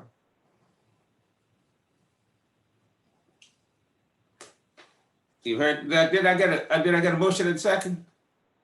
Mr. Chairman, as a point of clarification, Mr. Hayes, what was the date you read for the approval by council? I mean, last year? Oh, yeah. So it's to amend, ordinance to amend the FY21 budget ordinance, which was passed by Richland County Council on July 18, 2019. That was when, that was the ordinance for, that was passed for FY21 last year. You got it, you got it. All right, did I get a motion in second? No, sir. Move to Chair, approve, motion. Mr. Chair. I'm no longer muted. Chair, entertain a motion for approval of the budget ordinance. Move to approve, Mr. Chair. I'm no longer muted. Thank you. I second it. Moving properly second. Any further discussion? Ms. Manager, do you have a question? If Oh, not, sir, I'll lower my hand. I'll ask Ms. Roberts-Colgrove. Malinowski, No. Dickerson, Yeah, yes. Okay, that's the Yes. last, that's the last item. Livingston, Yes. Bye-bye. Teratio, Yes. Walker, Kennedy, Manning, No. Jackson, Yes. I'm doing fine. Myers, Yes. Newton, Yes. it passes. Thank you. Mr. Chairman, I move to adjourn. Entertain a motion to clench the budget. Reconsideration. So moved. It's been moved. Is there a second? Second. Moving properly second. Mr. Chairman, Mr. Malinowski. I'm sorry, Mr. Manning. I'd like to address that motion. I sent out an email earlier today and Mr. Hayes responded to it in writing to all the council members. The date for which Mr. Hayes says that he needs ultimately for this to be approved is June 18th, which is next Thursday. We have our regularly scheduled council meeting on Tuesday, at which time we would have the minutes from this meeting. And by approving the meeting minutes then, there would still be 2 days ahead of the schedule for which our budget director says he needs that approval. the fact that we've covered so much ground and doing it on a Zoom meeting, I think that it would not be wise for us to, when it is not time sensitive, since we have the scheduled meeting already for Tuesday coming, and the fact that that's 2 days ahead of when administration actually needs the approval, I would hope that we would vote no, or that maybe even you would remove your motion and have us actually have this clinched at our meeting already scheduled on Tuesday, which still gives the staff 2 days to the date that they felt like they really needed the official action as council. Thank you, sir. Do staff feel like they may need some time between now and the meeting to make sure we're clear on everything or whatever? Is that the wish of staff? Mr. Chair, that's not the wish what that's not saying exactly what Mr. Manning said, to ask them what they, so they make the motion, they can vote it up or down. But I was asking staff for some clarification before I make a vote, though.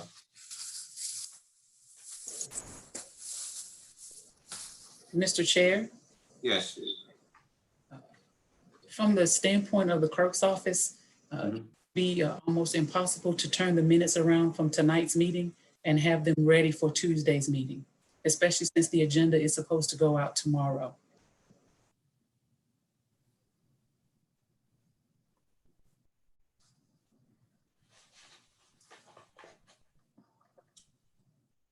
Can we can we get the minutes? Will our rule allow us to get the minutes later than tomorrow?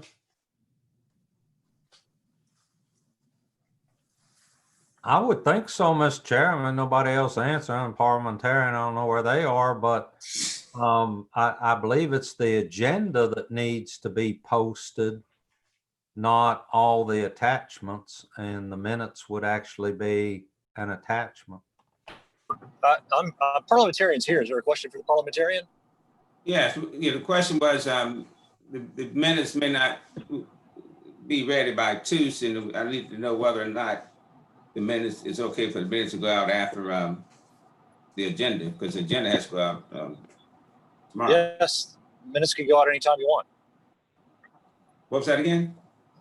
Yes, yes, sir. Minutes can go out anytime you want them to go out. Okay. And then staff asked a question of administration too, is whether or not that would be more appropriate for administration to wait until Tuesday.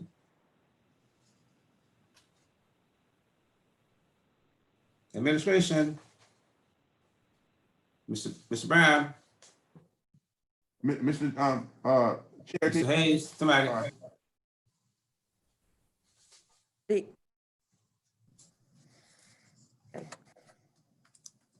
Yeah, I mean, that's fine.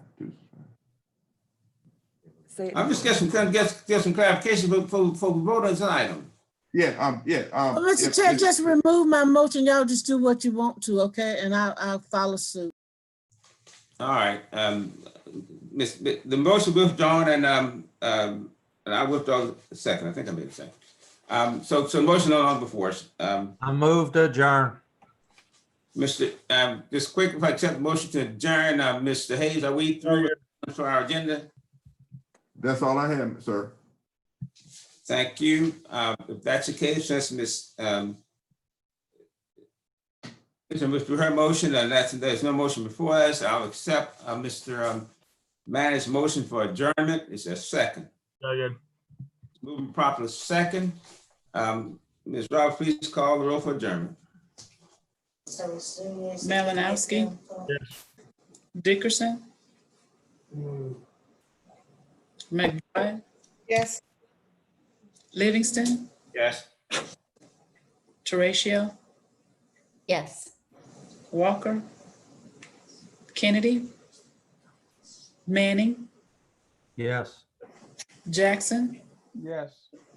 Myers. Yes, Myers, yes. Newton. Yes. It passes. Thank you. Meeting's adjourned. Everyone have a great evening. See you next Tuesday.